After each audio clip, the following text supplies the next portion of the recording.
लक्ष्मी नारायण भगवान की।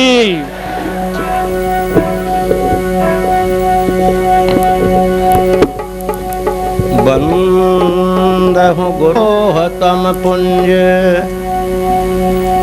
जासु बचन रवि करन कर। लक्ष्मी नाथ समारंभ नाथ या मुनि मध्यमाम अस्मदाचार्य पर्यन्तां वन्दे गुरु परंपरा। यो नित्यमच्युत पदाम्बुज युग्म रुक्म व्यामोहतस्य वितराणि तृणाय मेने। अस्मद्गुरोर्भगवते सुदयैक सिन्धो श्रीरामानुजस्य चरणं शरणं प्रपद्ये।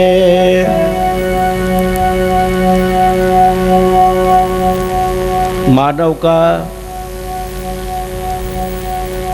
सच्चा लक्ष्य परमात्मा की प्राप्ति है, क्योंकि जो हम भोजन आहार निद्रा भय मैथुन आदि जितने भी कार्य हैं ये गंदी नाली के कीड़े से लेकर राजा महाराजा हाथी तक मौजूद हैं। बाबा नानक देव जी फरमान करते हैं कि एक भगति भगवान जिह प्राणी के नाहि मन, जैसे सूकर स्वान नानक मानवता ही तन। उसका शरीर तो सुअर कुत्ते से भी खराब है, जो मानव शरीर को धारण करने के बाद परमात्मा की प्राप्ति की ओर गमन नहीं करता, विचार नहीं करता, लक्ष्य नहीं बनाता। तो मानव का परम लक्ष्य सच्चा ध्येय उस प्रभु की प्राप्ति ही है, क्योंकि ये भोग तो हर योनि में ही मिल जाएंगे। जिस योनि में हम आएंगे उस योनि में भोग विलासता मौजूद है। ये नहीं कि ये मानव योनि में ही है। मानव योनि में तो कमाने का फिक्र, इनकम टैक्स का फिक्र, चोरी का फिक्र, डाके का फिक्र, परंतु बहुत सी योनियां ऐसी हैं जिनमें फिक्र है ही नहीं, और हजार हजार मानवों से इतने बलवान जो अकेले ही युद्ध कर लेते हैं। तो मानव के लक्ष्य की ओर हम गमन करें। सर्वप्रथम जो सर्वोपरि एक ही एक अर्थात ब्रह्म कालातीत उस परमात्मा का नाम स्मरण कर लें। नारायणो परब्रह्म नारायणं परम तपः नारायणं परः ज्योतिर् साक्षात् नारायणात् परः।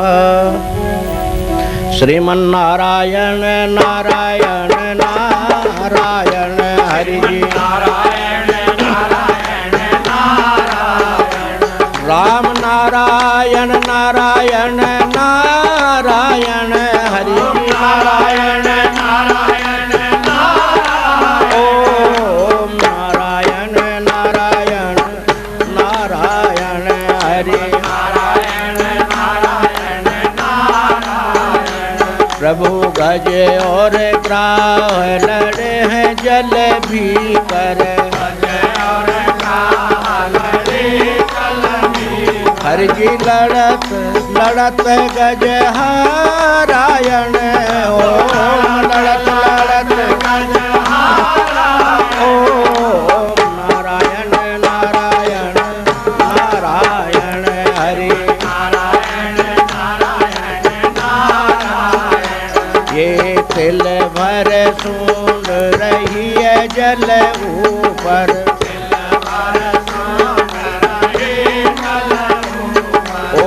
तब हरि नाम उचारायण हरि तब हरि नाम ओम नारायण नारायण नारायण हरि नारायण नारायण नारायण। चक्र सुदर्शन ग्रह सिर काजो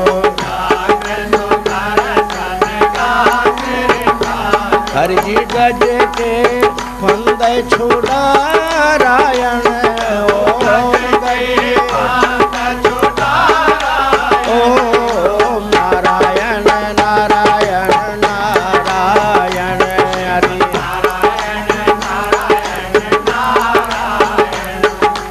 बिलनी के बेर सुदामा के कंदुल हरि जी रुचि रुचि भोग लगारायण ओम रुचि रुचि भोग ओम नारायण नारायण नारायण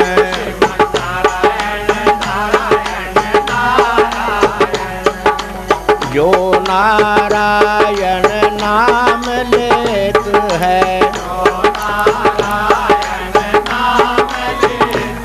अरे जो नारायण भजन करत है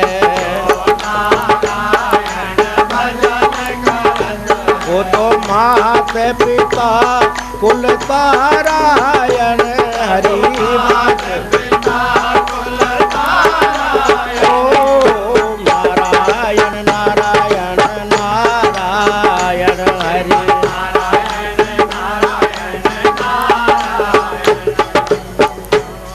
नारायण परतत्व है। परतत्व उसे कहते हैं जिसके परे और कोई भी न हो। भगवान श्री कृष्ण जी अर्जुन में से गीता में कहते हैं कि अर्जुन आकाशे पतितम तोयः सागरम मधिगच्छति। आकाश से जल गिरता है, नद नदी बनते हैं, समुद्र में ही चले जाते हैं। यथा नदीनां बहवोम्बुवेगः समुद्रमेवाभिमुखा द्रवंती। इन सब का मुख समुद्र की ओर ही होता है, चाहे देश प्रदेश कोई भी है, चाहे अमेरिका है, हॉलैंड है, इंग्लैंड है, जहाँ भी नद नदी हैं वो समुद्र की ओर ही गमन करती हैं। इसी तरह से हे अर्जुन, मैं परब्रह्म हूँ, जितने भी देव हैं वो सब मेरी ही ओर गमन करते हैं, अर्थात मुझ में ही विलीन हो जाते हैं। मेरे ही एते मद विभूतयः, ये सब मेरी विभूति हैं, राम कृष्ण गोविंद गोपाल। क्यों कि मैं धर्म की रक्षा करने के लिए अनेकानेक रूप धारण करके आता हूँ, इसलिए मेरे ही रूप हैं। प्रत्येक संतों ने सदग्रंथों ने परब्रह्म नारायण को ही स्वीकार किया, अर्थात नारायण ही मोक्ष का दाता या भव बंधन से पार करने वाला माना। संत शिरोमणि तुलसीदास जी, जिनके लिए हम मानते हैं कि उनके उपास्य देव आराध्य देव श्री राम जी हैं, पर नहीं हैं, क्योंकि वो मंगलाचरण में बड़े शुद्ध संस्करण में लिखते हैं कि नील सरोरुह श्याम तरुण अरुण बारिधि नयन करहु सोमम उर्धाम सदा क्षीर सागर शयन। सदा क्षीर सागर में शयन करने वाले नारायण, आप मेरे हृदय में विराजमान हो जाइए, क्योंकि आपका जो रूप राम है उसका मैं गुणानुवाद लिखना चाहता हूँ। आराध्य देव नारायण को ही स्वीकार किया तुलसीदास जी ने। मीरा जीवन भर कृष्ण की उपासना करती रही, पर आखिरी काल में कहने लगी, मैं तो मेरे नारायण की दासी रे, पद घुंघरू बांध मीरा नाची रे। कबीरदास जी ने अनेकानेक ग्रंथों की रचना की। लोग कहते हैं निर्गुण उपासक थे, परंतु वो सगुण उपासक थे। उन्होंने सगुण उपासना की, निर्गुण नहीं की। क्यों? निर्गुण के लिए उन्होंने कहा कि हे संतो, आप निर्गुण का अर्थ ही नहीं समझते। न गुणम यश्यांते सैव निर्गुणः, अर्थात रजोगुण तमोगुण सतोगुण तीनों गुणों से ब्रह्मा विष्णु महेश को मैं पैदा कर देता हूँ और स्वयं गुणातीत हो जाता हूँ, अर्थात सच्चित आनंद गुण मेरे अंदर समाहित हो जाते हैं, इसलिए मुझे निर्गुण कहते हैं नारायण के लिए। और उन्होंने बड़ा स्पष्ट लिखा, कहत कबीर सुनो भाई संतो, भजमन सारंग पाणी। सारंग नाम के धनुष को पाणी नाम हाथ में धारण करने वाले श्रीमन नारायण। तो कबीरदास जी, मीरा, सहजो, सूरदास, या काकभूषण जी महाराज, इष्ट रूप मम बालक रामा। जवान राम ने लिखा कौन से बालक रामा कि निज आयुध भुजचारी, भूषण बनमाला नैन विशाला शोभा सिंधु करारी। वो बालक राम जो चतुर्भुजी रूप धारण करके कौशल्या को दीदार दिया, दर्शन दिया, उन श्री भगवान नारायण, वो मेरे इष्ट हैं गरुड़ जी। बाबा नानक देव जी पंजाब क्षेत्र में अपने गुरु ग्रंथ साहिब में फरमान करते हैं कि भ्रमत भ्रमत मैं हारियो, मैं भ्रमते भ्रमते हार गया, थक गया।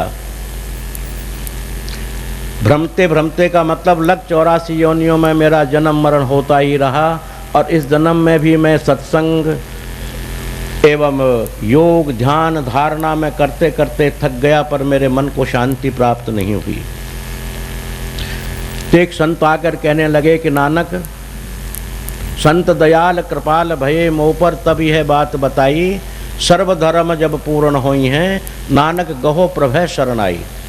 पर मैं परमात्मा का रूप नहीं जानता था, परमात्मा की साकार सेवा नहीं कर पाया, मैं उनको जानता ही नहीं था वो हैं कौन, क्योंकि मैंने तो ध्यान लगाया था। उसी वक्त में उनके सदगुरु गुरुदेव फरमान कर रहे हैं, और गुरु ग्रंथ साहिब में बाबा नानक देव जी लिख रहे हैं, नाम निरंजन नीर नारायण, नाम निरंजन नीर नारायण, अरे नाम निरंजन नीर नारायण, नाम निरंजन नीर नारायण, और रसनाश में रत पाप बिलायन, रसनाश नारायण घट घट परगाश,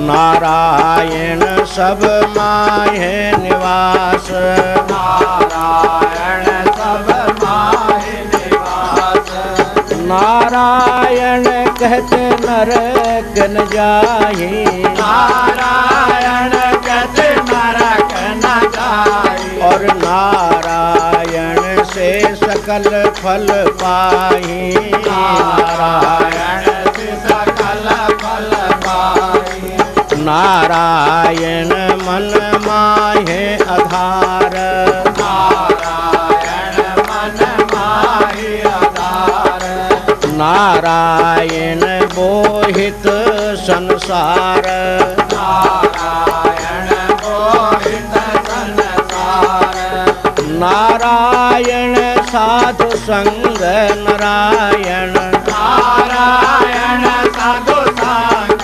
नारायण, तू बार बार नारायण गायन, बार बार नारायण गायन, ये वस्तु अगोचर गुरु मिल लई, वस्तु अगोचर गुरु मिल लई, नारायण उठ नानक दास गई, नारायण उठ नानक दास गई। बाबा फरमान कर रहे हैं कि निरंकारी नानक था, कि बचपन में मेरे गुरु पंडित हरदयाल शास्त्री जी ने मेरा नाम निरंकारी नानक रखा, और निराकार उपासना करते करते मैं थक गया। संत ने कहा कि हे नानक, वो निराकारी नानक मर चुका है, अब ये नानक दास हो गया है, नानक दासन कर दासा, दासानुदास हो गया है तू, और संतों के साथ मिलकर के एकांत में रह कर के तू भगवान श्री नारायण श्री हरि का स्मरण कर, यही तेरे दुखों को दूर करेगा। हम आजकल के में भोजन न मिलने को दुख मान लेते हैं, थोड़ी सी विपत्ति आई हुई को दुख मान लेते हैं, किसी ने तेज बोल दिया तो दुख मान लेते हैं, मान अपमान में कुछ फर्क पड़ गया तो दुख मान लेते हैं। ये दुख नहीं है, ये व्यवहार है, केवल व्यवहार के अंदर में दुख विशेष नहीं माना जाता। असली दुख तो इस जीव का जन्मना और मरना है। ये जन्म लेता है तो 9 महीने महाघोर नरक के अंदर रहता है। घोर नरक क्या? माँ का पेट, जहाँ मल और मूत्र साथ में लगे हुए हैं। माँ गरम खाती है, तेज खाती है, चटनी खाती है, और वो उस गर्भ के ऊपर अर्थात उस जीव के ऊपर बराबर लगता रहता है, उसको सहन करता रहता है। थोड़ी देर हवा अब नहीं चलती तो हमारा जीव घुटने लगता है, पर वहाँ कोई हवा नहीं है, न एयर कंडीशन है, न वहाँ पंखे हैं, न कूलर हैं। एक प्लास्टिक की थैले के अंदर पैक्ड है। वो देखिए कितना भारी कष्ट है उस जगह पर, जहाँ चारों तरफ मल मूत्र का परकोट लगा हुआ है। और जब ये जीव निकलता है तो अपने किए हुए कर्मों के द्वारा पच्यन्ते स्वपाप कर्म भी, अपने किए हुए पापों का फल भोगता रहता है, पछता रहता है, मरता रहता है। और मरने का जीवन से ज़्यादा दुख होता है, क्योंकि समाज और संसार में हम अनेकानेक प्रकार के रिश्ते बांध लेते हैं, अनेक प्रकार के प्रेम बंधन बना लेते हैं, न मिलने पर तड़पने लगते हैं। परंतु जब आंखें बंद होंगी उस वक़्त में विचार कीजिए कि सबको त्यागना पड़ेगा। ये बाबा जी इतने रुच करके ये बना रहा है, आप लोग बना रहे, पर बाबा जी को त्यागना पड़ेगा, निश्चित है। तब त्यागते टाइम कितना भारी कष्ट होगा ये विचार कीजिए। तो जन्म और मरण का कष्ट सबसे महान कष्ट है।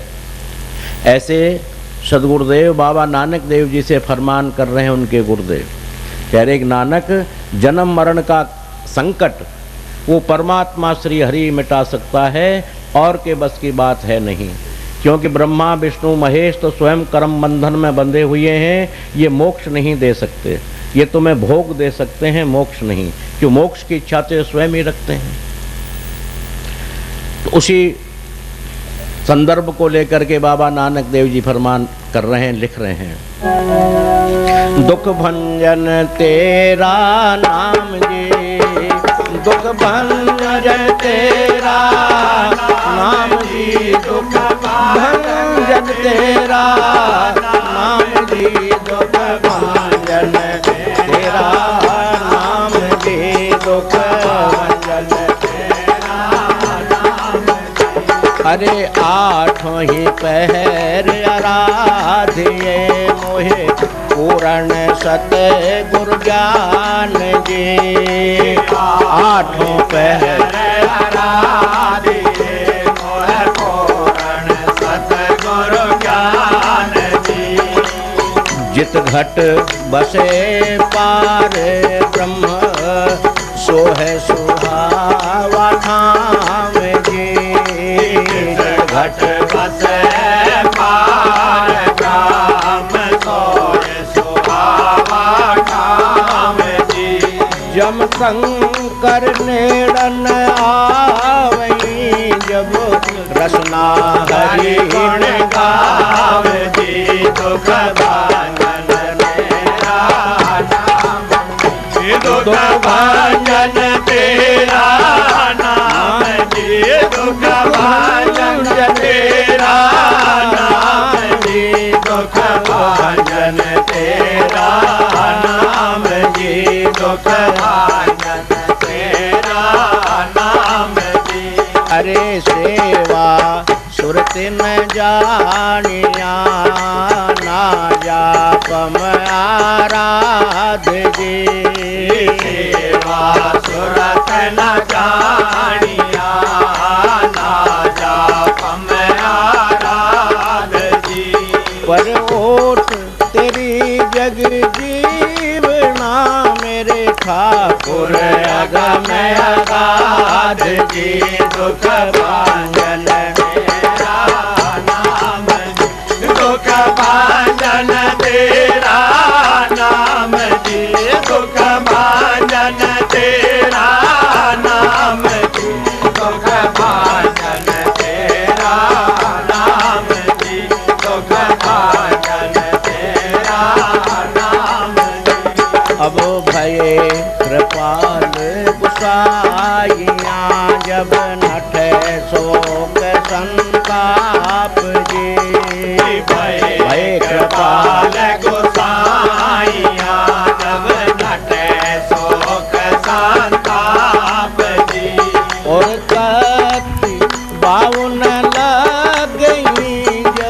सदगुर राखे आप जी, दुख भांजन तेरा नाम जी, दुख भांजन तेरा नाम जी, दुख भांजन तेरा नाम जी, दुख भांजन तेरा नाम जी, दुख भांजन तेरा नाम जी। अरे गुरु नारायण दयो है, गुरु गुरु सच्चा है सर्जनहार जी मोहे। गुरु नारायण दयो, गुरु गुरु सच्चा सर्जनहार जी। अरे जन नानक गुरु तूठे सब कछु पाइया, सदबलिहार जी, दुख भांजन तेरा नाम जी, दुख भांजन तेरा नाम जी, दुख भांजन तेरा नाम जी, दुख भांजन तेरा नाम जी। अरे राम राम बोल चाहे कृष्ण कृष्ण बोल, राम राम बोल चाहे कृष्ण कृष्ण बोल। अरे राम राम बोल मन कृष्ण कृष्ण बोल, राम राम बोल मन कृष्ण कृष्ण बोल। अरे राम राम बोल मन कृष्ण कृष्ण बोल, राम राम बोल मन कृष्ण कृष्ण बोल। और हरि बोल हरि बोल हरि हरि बोल, हरि बोल हरि बोल हरि हरि बोल। अरे हरि बोल हरि बोल हरि हरि बोल, हरि बोल हरि बोल हरि हरि बोल। अरे हरि बोल हरि बोल हरि हरि बोल, हरि बोल हरि बोल हरि हरि बोल। मन हरि बोल हरि बोल हरि हरि बोल, हरि बोल हरि बोल हरि हरि बोल। लक्ष्मी नारायण भगवान की, बोल सतगुरुदेव भगवान की जय हो। सभी आगंतुक भगवत भक्त, सत्संग प्रेमी एवं गणमान्य संत सबों के लिए मेरा यथावत अभिवादन, मंगलमय आशीर्वचन। मनुष्य के जीवन में शुभ समय, मनुष्य के जीवन का वास्तविक समय या मनुष्य जीवन का सच्चा लक्ष्य या जिन दिनों की गणना होती है वो यही दिन है कि जब ये जीव भगवत प्राप्ति के लिए, भगवत इच्छा के लिए अर्थात उसके नाम के लिए अपने घर के अनेकानेक कामों को छोड़कर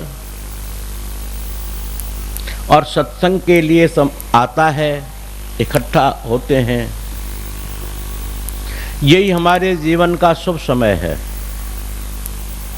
वरना तो अपने सांसारिक कार्य में लगे रहते हैं, वो शुभ समय तो है ही, मानते ही हैं कि उसे धन कमाते हैं, विद्या का अर्चन करते हैं, पर वो शुभ समय नहीं माना गया। वास्तविक शुभ समय वही है कि इस मानव जीवन का एक क्षण, एक पल, एक घंटा, एक दिन जो ईश्वर के नाम पर लगाया जाता है, उसी की गणना है। भौतिकवाद के कर्मों में शुभ हो सकता है पर महाशुभ नहीं हो सकता। ये महाशुभ दिन है। हनुमान जी महाराज से राम जी पूछते हैं कि हनुमान जी, हम राज्याभिषेक हो जाने के बाद आपसे मंगलमय समाचार नहीं पूछ पाए, कुशल क्षेम नहीं पूछ पाए। आप भूखे रहे हैं, प्यासे रहे हैं, कितने आपने कष्ट सहन किए हैं, ये हम नहीं पूछ पाए। पर हनुमान जी महाराज हंस करके अभिवादन करके कहते हैं कि प्रभु, मैंने तो विपत्ति जानी ही नहीं, मैं विपत्ति जानता ही नहीं हूँ, कष्ट जानता ही नहीं हूँ। क्यों? कि मैंने तो एक महान कष्ट यही देखा कि प्रभु, जप तप स्मरण भजन न हो ही। हे प्रभु जी, जिस दिन आपका जप न हो, आपका स्मरण न हो, आपके दर्शन न हो,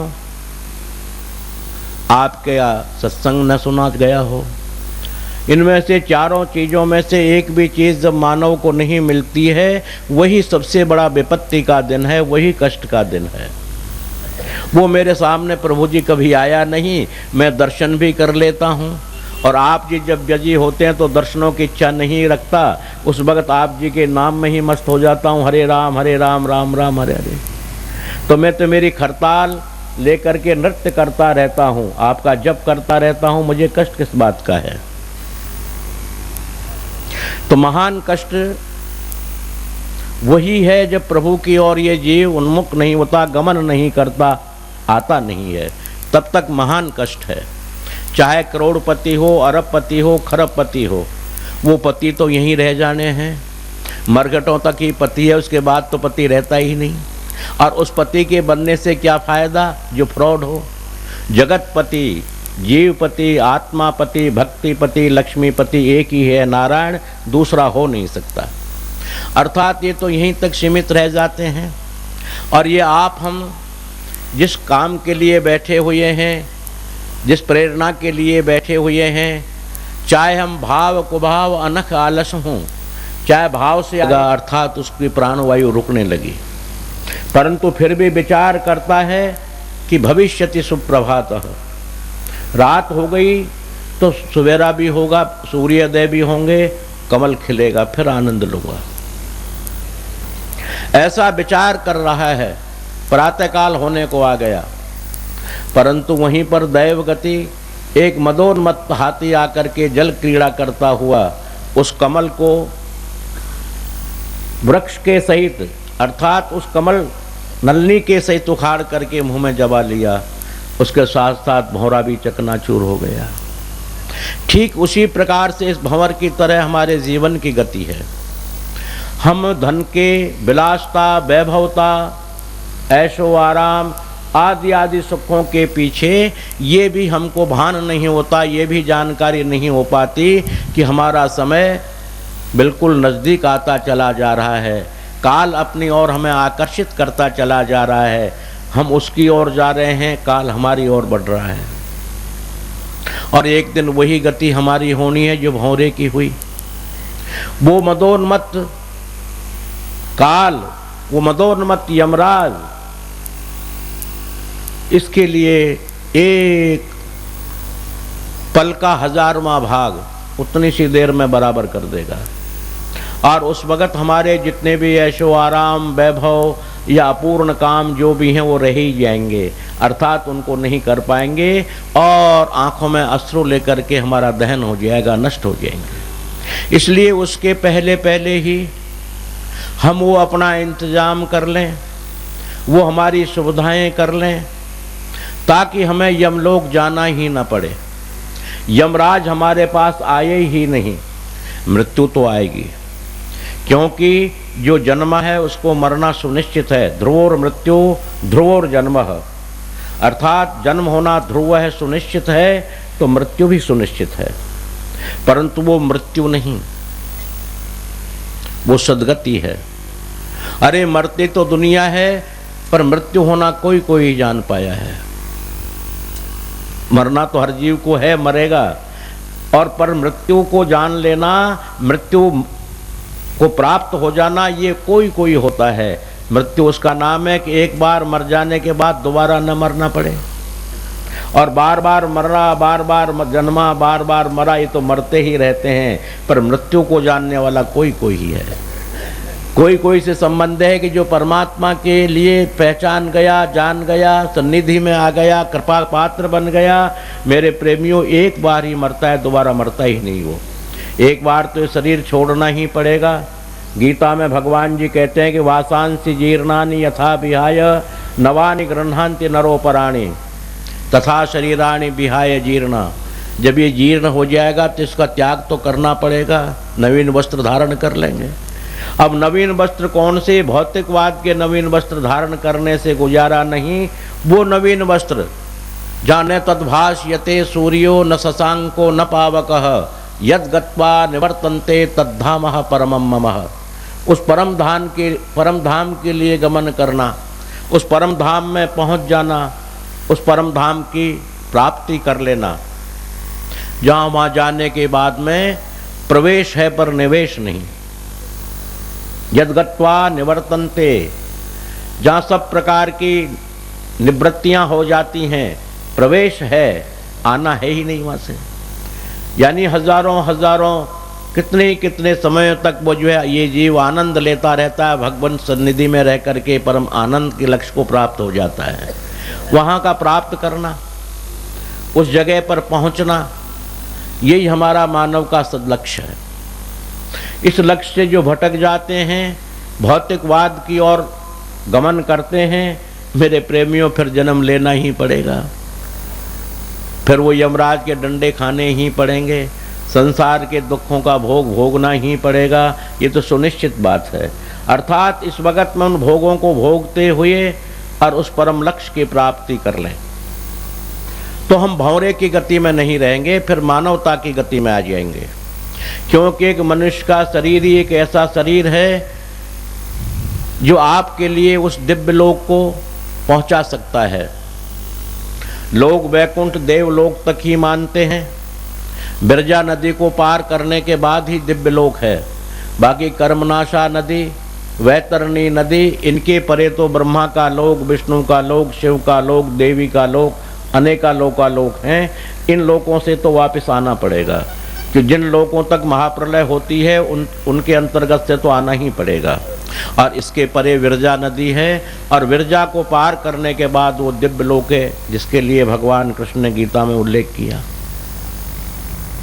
ये हमारे मानव जीवन का गर्भ से मतलब पूर्व जन्म संस्कार से, पूर्व जन्मों के संस्कार कहते हैं लोग किसने देखे हैं, कौन के आए हैं, पर संस्कार कभी नष्ट नहीं होते।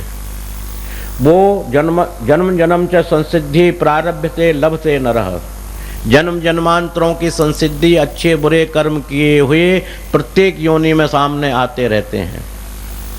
यानी मानव में नहीं, प्रत्येक योनि में आते रहते हैं।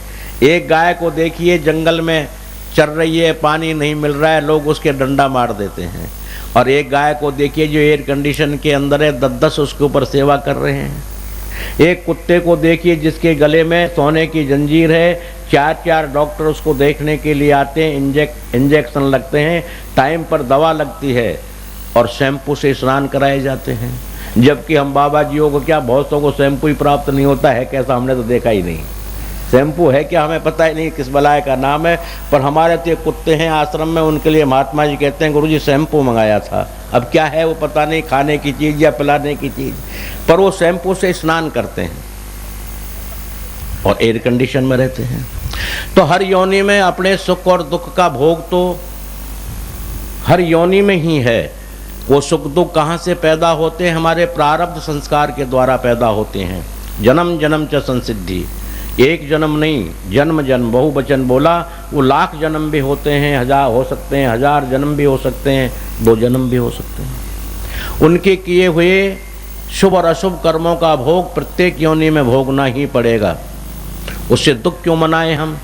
भोगते भोगते जब भगवान दयालु होते हैं और इस जीव की प्रार्थना को सुनते हैं, क्योंकि जीव तो जीव है, चाहे चींटी में है चाहे हाथी में, पर इस जीव की प्रार्थना सुनते हैं, जीवात्मा की। जब ये भयभीत हो जाता है तो कृपा करते हैं भगवान जी, दया कर लेते हैं, और दया करके मनुष्य का शरीर दे देते हैं जो आप हमको मिल रहा है। ये मानव का शरीर, जैसा मेरा सिद्धांत है ऐसा कहना है कि यज्ञ के द्वारा नहीं मिल सकता। यज्ञ के द्वारा आप इंद्र बन सकते हैं, देवता बन सकते हैं। दान देने से ये मनुष्य का शरीर नहीं मिल सकता।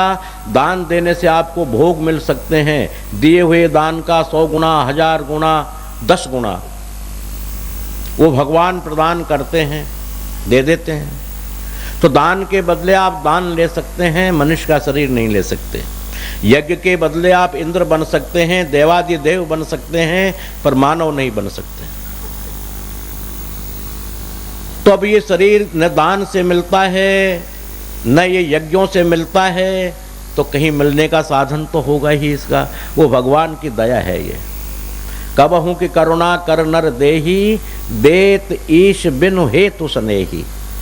भगवान निर्हेतु की कृपा करते हैं, वो इसमें ये नहीं करते। हमारे तो बाल बच्चा पैदा होता है, लड़का होता है, थाली बजा दी जाती है, पूरे मोहल्ले में लड़का हुआ है, और उससे उसी दिन से आशा करना शुरू कर देते हैं कि आईएएस बनेगा, आईएएस आरपीएस बनेगा, आरआरएस बनेगा, और बनेगा, इंजीनियर बनेगा, डॉक्टर बनेगा, हमें कमाएगा, पूरा धन देगा। उसी दिन इच्छा कर ली हमने। परंतु भगवान ये मनुष्य का शरीर दे करके बिल्कुल इच्छा नहीं करते। नहीं तो वो ये इच्छा करते हैं कि ये जीव जाकर मेरा मंदिर बनाए, या मेरे लिए भोग लगाए, या मेरे लिए वस्त्र पहनाए, या मेरे ऊपर तुलसी चढ़ाए। बिल्कुल नहीं। क्यों कि तुलसी तो स्वयं उन पर चढ़ी ही रहती है, अर्थात 33 करोड़ देवता उनकी अर्चना वंदना 24 घंटे करते ही रहते हैं। और जो हमें दे रहा है, जो हमें दे रहा है, खिला रहा है, उसके लिए क्या दे सकते हैं, क्या खिला सकता है ये जीव। परंतु ये जीव अपनी कृतज्ञता को नहीं होने देता, कृतज्ञ बनना नहीं चाहता। प्रभु ये सर्वस्व तेरा दिया हुआ है, इसलिए तेरा तेरे अर्पण है। इन भावनाओं को लेकर ये निर्माण किए जाते हैं। उसको जरूरत नहीं है। अगर ये मंदिर का निर्माण न हो तो क्या पूज्य रह जाएगा? वो बिल्कुल नहीं रहता। इसलिए वो निर्हेतु की कृपा इस जीव के ऊपर करते हैं, और निर्हेतु की कृपा करके बहुत सी वस्तुएं आज सत्संग प्रेमी सुनते ही रहते हैं, किताब में भी पढ़ते हैं, कैसेट में भी सुनते हैं कि 6 चीज़ें हमें वो फ्री देता है। वाटर फ्री, जल, गवर्नमेंट जो है कुछ मीटर लगा देती है कि महाराज जी इतना पानी आ गया, बोलो नहीं नहीं हमारा नहीं है, बोलो आ गया, मीटर बता रहा है। परंतु उस भगवान ने कहीं मीटर नहीं लगाया। इस जीव के लिए नद, नदियाँ, तालाब, बरसात, इसका बिल नहीं भेजता वो। कितनी बड़ी कृपा कर रखी है उसने। और उस परमात्मा ने लाइट का बिल नहीं भेजता। वैसे आश्रम का तो 25, 28, 30 हजार रुपये महीने का आ जाता है। नहीं कहते धमकी आ जाती है, धमका भरा पत्र, फौरन बिल काट दिया जाएगा, क्या बिल जमा कराइए वरना कनेक्शन काट दिया जाएगा। परंतु वो रात और दिन प्रकाश दे रहा है। सूर्य के लिए से कह रखा है प्रकाश जीव को दे, चंद्रमा से कह रखा है प्रकाश दे। 24 घंटे हमको प्रकाश देता है, पर बिल नहीं भेजता। इसलिए लाइट फ्री कर रखी है उसने हमको। और हवा, पंखे अगर चलाएंगे तो बिल आ जाएंगे, एयर कंडीशन चलाएंगे तो बिल आ जाएंगे। वो समय समय पर एयर कंडीशन लगा देता है, बरसात करके सुंदर हवा चलाता है, ठंडी, आनंद आने लगते हैं। तो अपना एयर कंडीशन भी लगाता है, वाटर कूलर भी लगाता है ठंडा पानी पीने के लिए, और रात दिन हवा चलाता रहता है, पंखे का बिल बिल्कुल नहीं भेजता। अगर किसी के पास आ गया हो तो मैं नहीं कह सकता, बाबा जी के पास आज तक नहीं आया हवा का बिल। क्यों चल रही है हवा, ये कोई बिल नहीं आ रहा, फ्री है। तो जल फ्री है, हवा फ्री उसने कर दिया। और पिकनिक के लिए हम जाते हैं सूरज कुंड, भटकल, वहाँ 20 रुपये का, 25 रुपये का सुनता हूँ, मुझे पता नहीं, कोई टिकट लेना पड़ता है पहले। अब वो किस बात का टिकट है तो मैं नहीं जानता, पर लेना पड़ता है। और उस प्रकृति ने आपको पिकनिक स्पॉट इतने सुंदर सुंदर बनाए हुए हैं, झील, लेक, अनेकानेक सुंदर जंगल, उपवन, वाटिका, स्वतः ही, और उसका 1 पैसा बिल नहीं लेता। अर्थात आपके भ्रमण के लिए उन्होंने जंगल भी फ्री कर दिए हैं, वहाँ से बिल नहीं आता। और आजकल ज़मीन के भाव 5,000 रुपये से लेकर के 1 लाख रुपये गज तक, 1.25 लाख रुपये गज मीटर तक के भाव मौजूद हैं। परंतु उस परमात्मा ने पूरी पृथ्वी का निर्माण कर दिया, 1 पैसे का बिल किसी से नहीं भेजा तो इसका मुझे बेनिफिट दे दे, या तिहाई दे दे, या बंटवारा दे दे, या इस भाव ले ले। उसने हमको फ्री दी है। अब आप हम फ्रॉड बन करके अगर आपस में बेचें, लड़ें, झगड़ें तो अपनी आपकी हमारी सलाह है। वो नहीं, उसके यहाँ से ज़मीन फ्री दी आपके रहने के लिए, हवा के लिए, वायुदेव को संचालन करने के लिए कायम कर दिया, बरसात के लिए इंद्र को कायम कर दिया, वरुण देव को कायम कर दिया, और बिल बिल्कुल नहीं लेता। अब विचार कीजिए, उसने हमारा शरीर निर्हेतु की कृपा करके दिया, कुछ नहीं लिया, ख्वाहिश नहीं रखी, इच्छा नहीं रखी, और 6 चीज़ें हमें फ्री की दे दी उसने। और इतनी चीज़ों को प्राप्त करके भी हम उसको प्राप्त न करें, उसकी ओर गमन न करें, तो मेरे प्रेमियों ये बताइए इससे बड़ा ज़्यादा पापग्नि कृतघ्न कोई और हो सकता है? जिसने इतनी चीज़ें हमारे साथ रोज रोज कर रहा है। लोग कहते हैं भगवान कहाँ है, हम नहीं जानते रे भगवान। तो ये जो प्राण वायु चल रही है ये भगवान के ही श्वास हैं, इन्हीं को ईश्वर मानिए आप। क्यों नहीं मानेंगे? अगर वो ईश्वर जब अपनी इंद्र हेतु की कृपा को हटा लेता है तो मरना क्या है? श्वास के बंद हो जाने का नाम ही मरना है। कि मरना किसे कहते? कोई मरने अलग चीज़ थोड़े है। मरना यही है कि जब प्राण वायु बंद हो जाती है तो मर गया, प्राण वायु पुनः जागृत हो जाए जी गया। अर्थात ये प्राण वायु ही वायु स्वरूप ही उस परमात्मा का स्वरूप है और साकार रूप से आपके हमारी वो रक्षा करता रहता है सदा ही। अर्थात कहने का भाव है कि निर्हेतु की कृपा उसने जब हम पर करी, उस निर्हेतु की कृपा को हमें निरर्थक मिसयूज नहीं करना चाहिए, निरर्थक नहीं गमाना चाहिए, उसको सार्थकता करनी चाहिए। इतना तो हम सोच ही लें कम से कम। अरे जिसने इतनी चीज़ें हमें फ्री दे रखी हैं उसके लिए कम से कम आई एम सॉरी तो कर दें, थैंक्स कर दें, शुक्रिया कर दें, कुछ तो कर दें। पर हम तो उसका नाम ही नहीं लेते। हम तो इतने बड़े विद्वान हो गए हैं, इतने भारी धुरंधर हो गए हैं, ये सुदर्शनाचार्य जगत गुरु हो गया है जो अपनी पूजा कराने लग गया, कहता है भगवान क्या होता है? इसका नाम कृतघ्न नहीं तो क्या है? ये सच्चा कृतघ्न है। उसकी कृपा से पद पदांतर मिले, उसकी कृपा से सब कुछ हो रहा है और उस कृपा वाले शरीर को हम लोग भूल जाएं, हमारी दुर्गति होगी। यमराज हमें बहुत मारेगा, इसलिए मारेगा कि मनुष्य का शरीर आप लोगों की देन नहीं है, वो परमात्मा की देन है। ये अगर कोई विद्वान शंका करे यहाँ पर परमात्मा ने क्यों दिया है, ये तो हमारे माता पिता का रज और वीर्य से उत्पन्न हुआ शरीर है, बिल्कुल नहीं है। क्योंकि क्षितिजल पावक गगन समीरा, पंच तत्व यह रचित शरीरा। बाबा नानक देव जी इसकी पुष्टि करते हैं कि पंच तत्व से तन रचो, जानत चतुर सुजान, ताहि ते उपजियो नानका लियो ताहि तय मान। ये पंच भौतिक शरीर 5 तत्वों का है, क्षिति, जल, पावक, गगन और समीर। समीर नाम हवा, गगन नाम आकाश, पावक नाम अग्नि, तेज। इनके द्वारा रचित है मेरे प्रेमियों। इनमें से आप एक के भी मालिक हों तो कोई मुझे कह दे चैलेंज करके फलां का मालिक हूं मैं। वायु तत्व का मालिक हो तो बता दीजिए आप लोगों में कोई। तेज तत्व का मालिक हो तो बता दीजिए आप। जल तत्व का मालिक हो तो बता दीजिए आप। अग्नि तत्व के मालिक हो तो बता दीजिए आप। पृथ्वी के मालिक हो सकते हैं, पृथ्वी तत्व के मालिक हो तो बता दीजिए आप। जब ये 5 चीज़ों से शरीर बना है, 5 तत्वों के मालिक आप एक के भी नहीं है, कैसे कह सकते हैं कि ये मेरा शरीर है? कैसे मान लिया आपने कि ये मैं हूं? अर्थात ये उस परमात्मा का कृपामय शरीर है, उसको परमात्मा के लिए ही हम लगा दें, परमात्मा की सेवा में लगा दें, परमात्मा के लिए लगा दें। ऐसा हम लोगों को विचार करना चाहिए।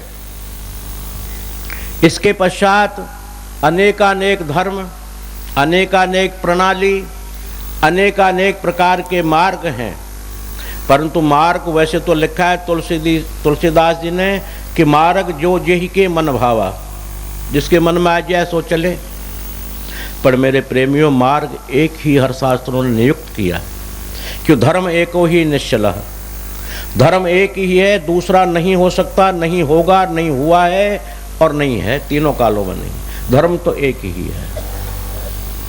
मार्ग अनेकानेक हो सकते हैं, इसके लिए कोई झगड़ा नहीं हम लोगों का, पर धर्म तो एक ही है। मैं फला धर्मावलंबी हूँ, मैं फला धर्मावलंबी हूँ, या तो उनके गुरु मूर्ख हैं या स्वयं मानने वाले महावज्र मूर्ख हैं। क्यों? कि धर्म अनेक हो ही नहीं सकते। धर्म का बंटवारा कोई कर ही नहीं पाया, ईश्वर का बंटवारा नहीं कर पाया तो धर्म का बंटवारा भी नहीं हो पाया। धर्म तो एक ही है, और वो धर्म क्या है कि ये जीव परमात्मा को प्राप्त करे, इसके अलावा कोई धर्म ही नहीं है। और क्या है? तो धर्म तो एक ही है। अनेकानेक धर्मों की जो बाढ़ें आ रही हैं, चल रही हैं, ऐसा मैं उजागर में ही कहता हूं कि ये बाढ़ें हैं और बाढ़ के अंदर में जनजीवन नष्ट भ्रष्ट त्रष्ट हो रहा है। धर्म एक ही है, उस परमात्मा का स्मरण। हर संत ने स्मरण लिखा है, पायो री मैंने नाम रतन धन पायो। मीरा भी कहती पायो क्या, बोलो नाम की प्राप्ति हो गई। तुलसीदास जी ने भी यही लिखा, कबीर जी ने भी यही लिखा कि मुझे राम का नाम, राम भज राम भज राम भज, यही तेरो काज रे। भज, ध्यान नहीं लिखा, योग नहीं लिखा, बिल्कुल नहीं लिखा किसी ने भी, सबने लिखा भज। नानक देव जी ने भी ये लिखा, एक भगति भगवान, एक भक्ति कर किसकी, भगवान की, नाम स्मरण कर, स्मरण कर और सेवा कर, ऐसा ही लिखा। तो मेरे प्रेमियों, धर्म तो वही है जो परमात्मा को प्राप्त कर ले, अर्थात परमात्मा की ओर गमन करे।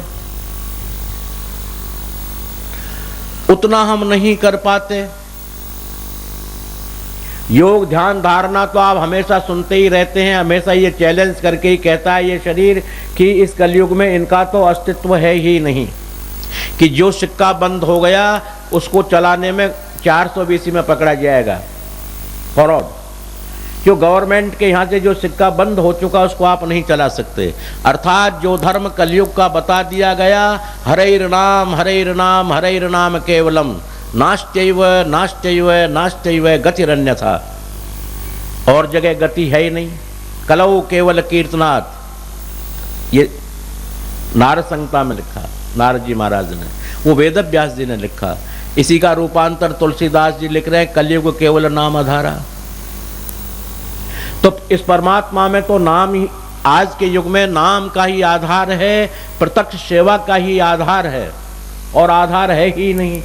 आधारशिला नहीं होगी तो ये बेस रुकेगा कहाँ, आप विचार कीजिए।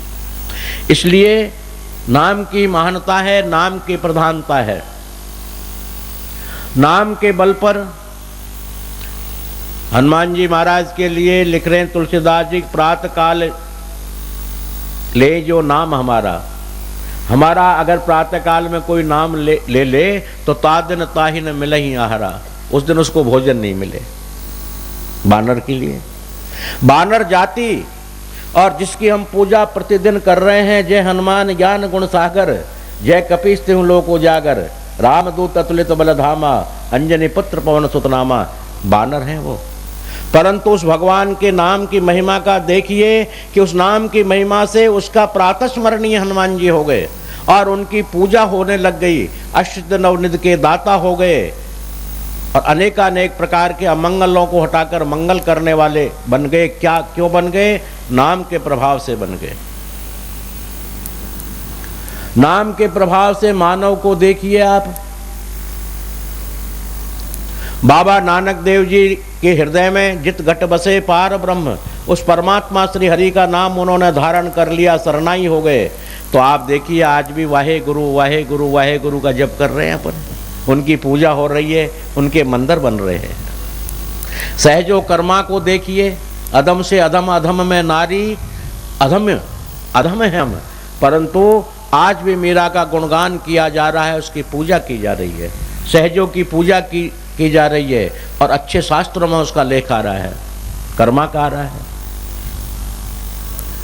तुलसीदास जी के लिए देखिए, नाम के प्रभाव की महिमा, मानव ही तो था, परंतु मानव के बाद में उन्होंने परमात्मा को धारण कर लिया, नाम के महत्व को जान गया। आज उनकी पूजा होती है प्रारंभिक काल में आरती के टाइम पर तुलसीदास जी की। तो मेरा कहने का भाव है कि हनुमान जी महाराज पूजनीय हो गए नाम के द्वारा, और गणेश जी महाराज के लिए कौन पूजे जी, परंतु नाम के प्रभाव से गणेश जी महाराज की प्रथम वंदना होने लग गई। नाम प्रभाव जान गण राऊ, प्रथम पूजिए ही नाम प्रभाव। नाम के प्रभाव से प्रथम पूजनीय हो गए। और जिन्होंने नाम के प्रभाव को जान लिया है, जिस मानव ने, वो ब्रह्म बन गया, नारायण बन गया, ईश्वर बन गया, देव बन गया, इंद्र बन गया, कुबेर बन गया, जैसे जैसे उसने इच्छा की सो बन गया नाम के प्रभाव से। तो नाम के प्रभाव को आप लोग धारण करें, नाम का सहारा लें। नाम के सहारे के बिना मेरे प्रेमियों और सहारे झूठे हैं। संसार में संसार का सहारा लिया जाए कभी सत्य नहीं हो सकता, कि दोनों में से एक न एक बिछड़ेगा, झगड़े हो जाएंगे, आपस में कुछ भी हो जाएगा, या एक के पहले दूसरा मर जाएगा, कुछ तो होगा ही होगा। संसार का सहारा सहारा नहीं है, सहारा उस परमात्मा का ही है। और ये संसार तो हमारा माना हुआ है मेरे प्रेमियों, है नहीं। अरे अब से पहले हम कहाँ जन्म था किसी को पता है? हम सुअर थे, कुत्ते थे, गधे थे, कहाँ थे, क्या थे, कोई पता है किसी को? अर्थात हमने जब जन्म लिया तो एक सहारा ले लिया समाज का। तो ये नित्य नहीं है। जब ये जीव मर जाता है तो ये सुनिश्चित नहीं हो पाता किस योनि में चला जाएगा, किस योनि में क्या करेगा, कोई पता नहीं होता। एक से दूसरे का संबंध नहीं रहता। श्रीमद् भागवत में जब कथा आती है तो अंगरा ऋषि राजा चित्रकेतु को समझाते हैं कि हे चित्रकेतु क्यों रो रहा है? माम पुत्रम निधनः, मेरा बेटा मारा गया, एक ही था मेरे, वो मर गया, अब रोऊं नहीं तो क्या करूं? ऋषि अंगिरा कहते हैं कि चित्रकेतु हम तुम्हारे लड़के को जिंदा कर देते हैं, रोते क्यों हो? उन्होंने कमंडल से जल लिया, लड़के को जिंदा कर दिया, और लड़के के जब गले मिलने लगा कौन? राजा चित्रकेतु, तो लड़के ने 4 चांटे मार दिए, धक्का देकर गिरा दिया। हो क्या हुआ, क्या हुआ? अरे तू क्या कर रहा है? बोलो चित्रकेतु, तू कितनी ही बार, सैकड़ों बार मेरा बेटा बन चुका, मैं तेरा बाबा बन चुका, तेरा परदादा बन चुका, तेरा नाना बन चुका, और अनेकानेक योनि में तू मेरा बेटा बेटी रहा है, और मैं तेरा बेटा बेटी रह गया हूँ। यहीं तक तेरा मेरा संबंध था, क्योंकि माना हुआ संबंध था, ये टूट गया। अर्थात तू मेरा बाप, मैं तेरा बेटा हो ही नहीं सकता। उसी संदर्भ में अंगरा ऋषि कहते हैं कि राजा चित्रकेतु देखिए जो चींटा चढ़ रहा है, ये 17 बार ब्रह्मा बन चुका है, और ब्रह्मा होने के बाद ये फिर चींटे योनि में आ गया है। अब बता, अब क्या करेगा? कहने का मेरा भाव है कि आपका हमारा माना हुआ रिलेशन है, नित्य नहीं है। ये जब जन्म लेते हैं फिर बन जाता है, फिर टूट जाता है, फिर बन जाता है, फिर टूट जाता है। और वो परमात्मा का संबंध हमारा अनादिकाल से नित्य है, वो कभी टूटा नहीं, टूटेगा नहीं, टूटा है नहीं। आप चाहे लाख उससे तोड़ लें फिर भी वो तो नहीं तोड़ रहा, वो तो रखता ही है। वो संबंध हमारा बना हुआ संबंध है नित्य काल से। ये जीव का संबंध परमात्मा से तोड़ने के बाद भी बना हुआ है, और संसार का संबंध क्षणिक मात्र का है, इसके बाद नहीं रहता। मर जाएंगे तब तक है, उसके मरने के बाद नहीं रहेगा। कौन किसका क्या हुआ है? इसलिए हम ये क्षणिक मात्र के संबंध को महत्व देते चले आ रहे हैं। इसके महत्व को हम ये नहीं कहते कि मत दीजिए, बिल्कुल दीजिए, पर इस तरह दीजिए जैसे बैंक मैनेजर की तरह इसका संबंध रखिए संसार से। क्योंकि बैंक के अंदर में करोड़ रुपए जमा कराने वाला आ गया तो उसको खुशी नहीं होती, वो डिस्को नहीं करता, घर में खीर नहीं बनाता, और नाच नहीं करता कि हा आज मेरा 1 करोड़ आ गया। और दूसरे दिन 5 करोड़ के निकालने वाले आ गए तो घर में मातम नहीं मनाता, घरवाली के यहाँ सामने जाकर रोता नहीं कि आज फुलके मत बनाइए, आज तो 5 करोड़ के निकालने वाले आ गए। निकालने वाले आ जाओ चाहे जमा करने वाले आ जाओ, उसको अपने वेतन से मतलब होता है। ठीक उसी तरह से हम संसार में रहें कि हमारा संसार है, रिश्ता है, रिलेशन है, इसको तोड़ नहीं सकते, पर ये नहीं कि इसके बिना रह नहीं सकते, हाय मर गए। उस जो परमात्मा से हमारा नित्य संबंध है उसके लिए रिश्ता बनाइए कि हाय तेरे बिना नहीं रह सकते।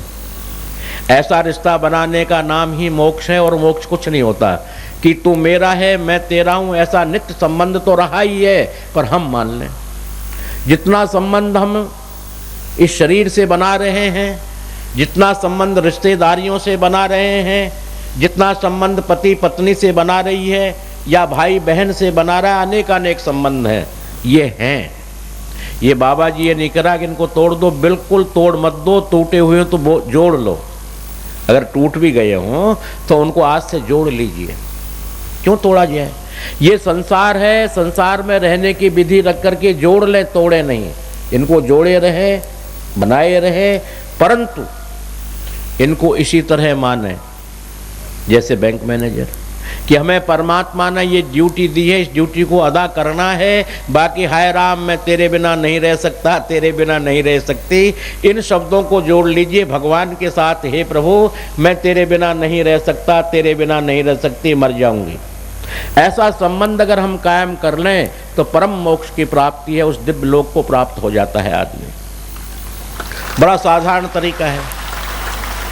योग करने में अभिमान है, ध्यान करने में अभिमान है, विद्वान बनने में अभिमान है, ये गद्दा गद्दी मिलने पर अभिमान है कि मैं सोने के सिंहासन पर बैठा हुआ हूं, ये मंदिर बना रहा हूं, अभिमान है।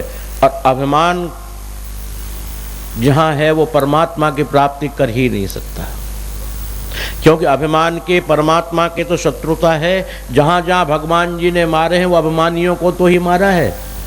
किसी मानव को मारा हो तो बता दिए। रावण को अभिमान आ गया, जरासंध को आ गया, शिशुपाल को आ गया, दंतवक्र को आ गया, कुंभकर्ण को आ गया, जरासंध को आ गया। जहां जहां अभिमान आया वहां वहां सफाया कर दिया।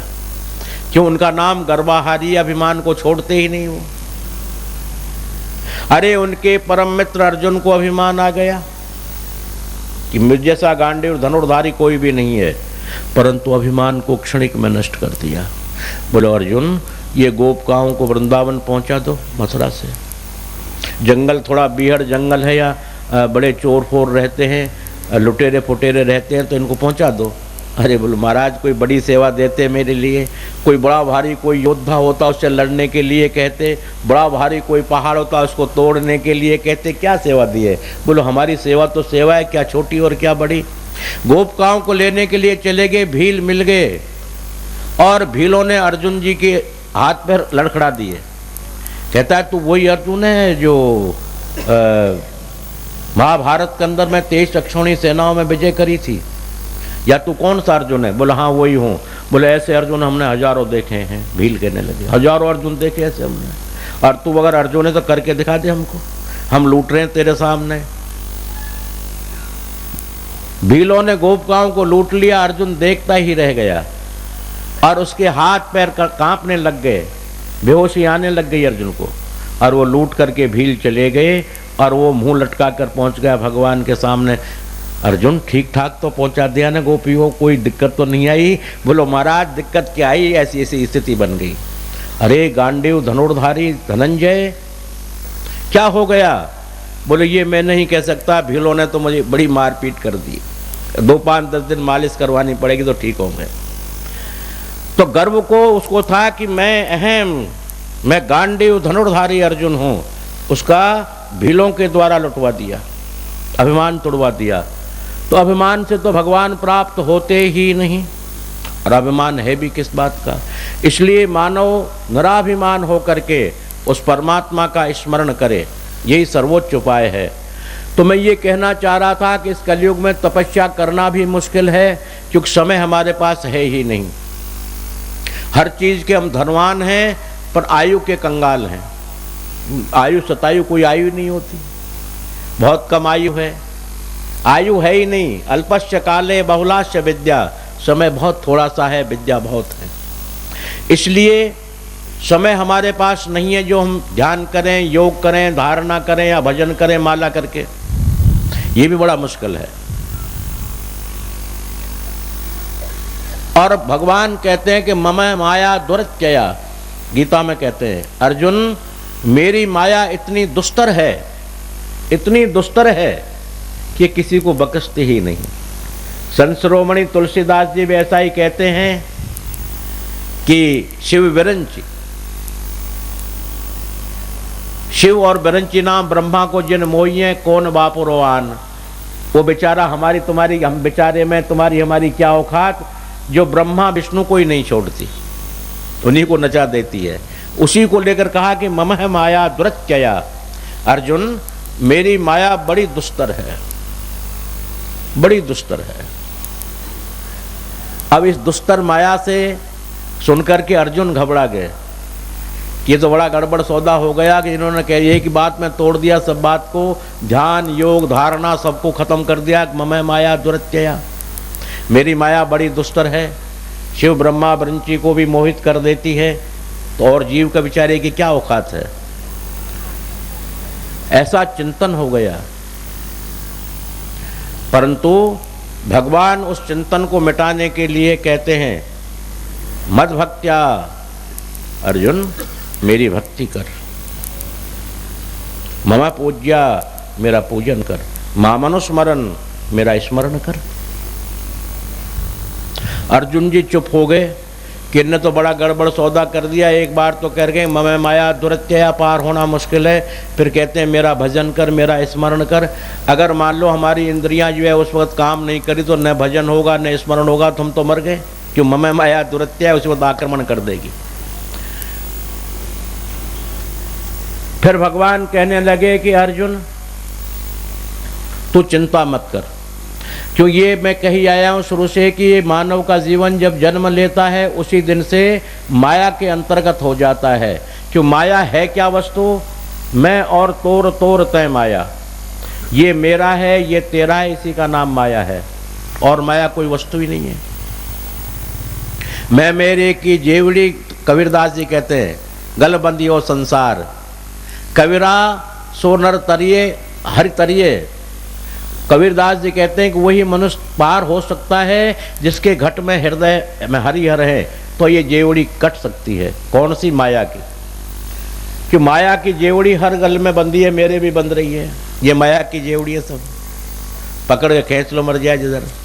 तो माया की जेवड़ी में हर आदमी बंधा हुआ है, पर माया की जेवड़ी जब भी टूट सकती है जिसके हृदय में हरि है, जिसके जिह्वा पर हरि है, जिसके कर्तव्य में हरि है, जो हरि के लिए कर रहा है। मद भक्त्या, मेरी भक्ति कर रहा है, मेरे लिए कर रहा है, वही इस माया की जेवड़ी से छूट सकेगा।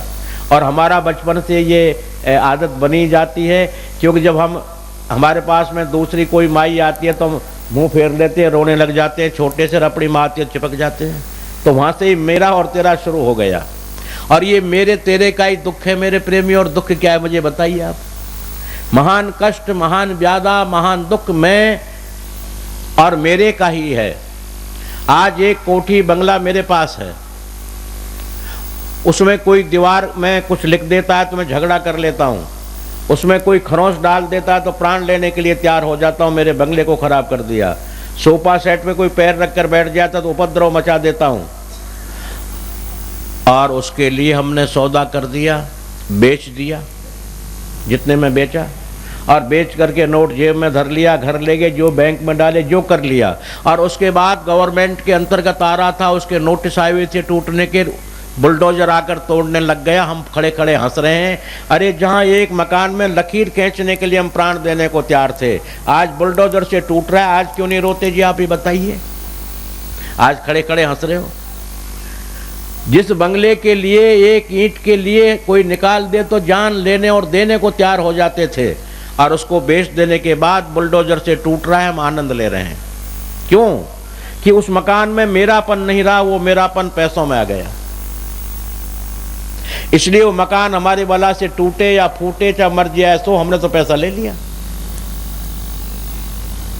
क्योंकि मेरापन जहां तक है, जहां तक उसको हमने अपना माना हुआ है, और अपने मानने के अलावा हमने पैसा ले लिया, अब अपना नहीं रहा वो, तो पैसे से मोह आ गया, मकान का खत्म हो गया।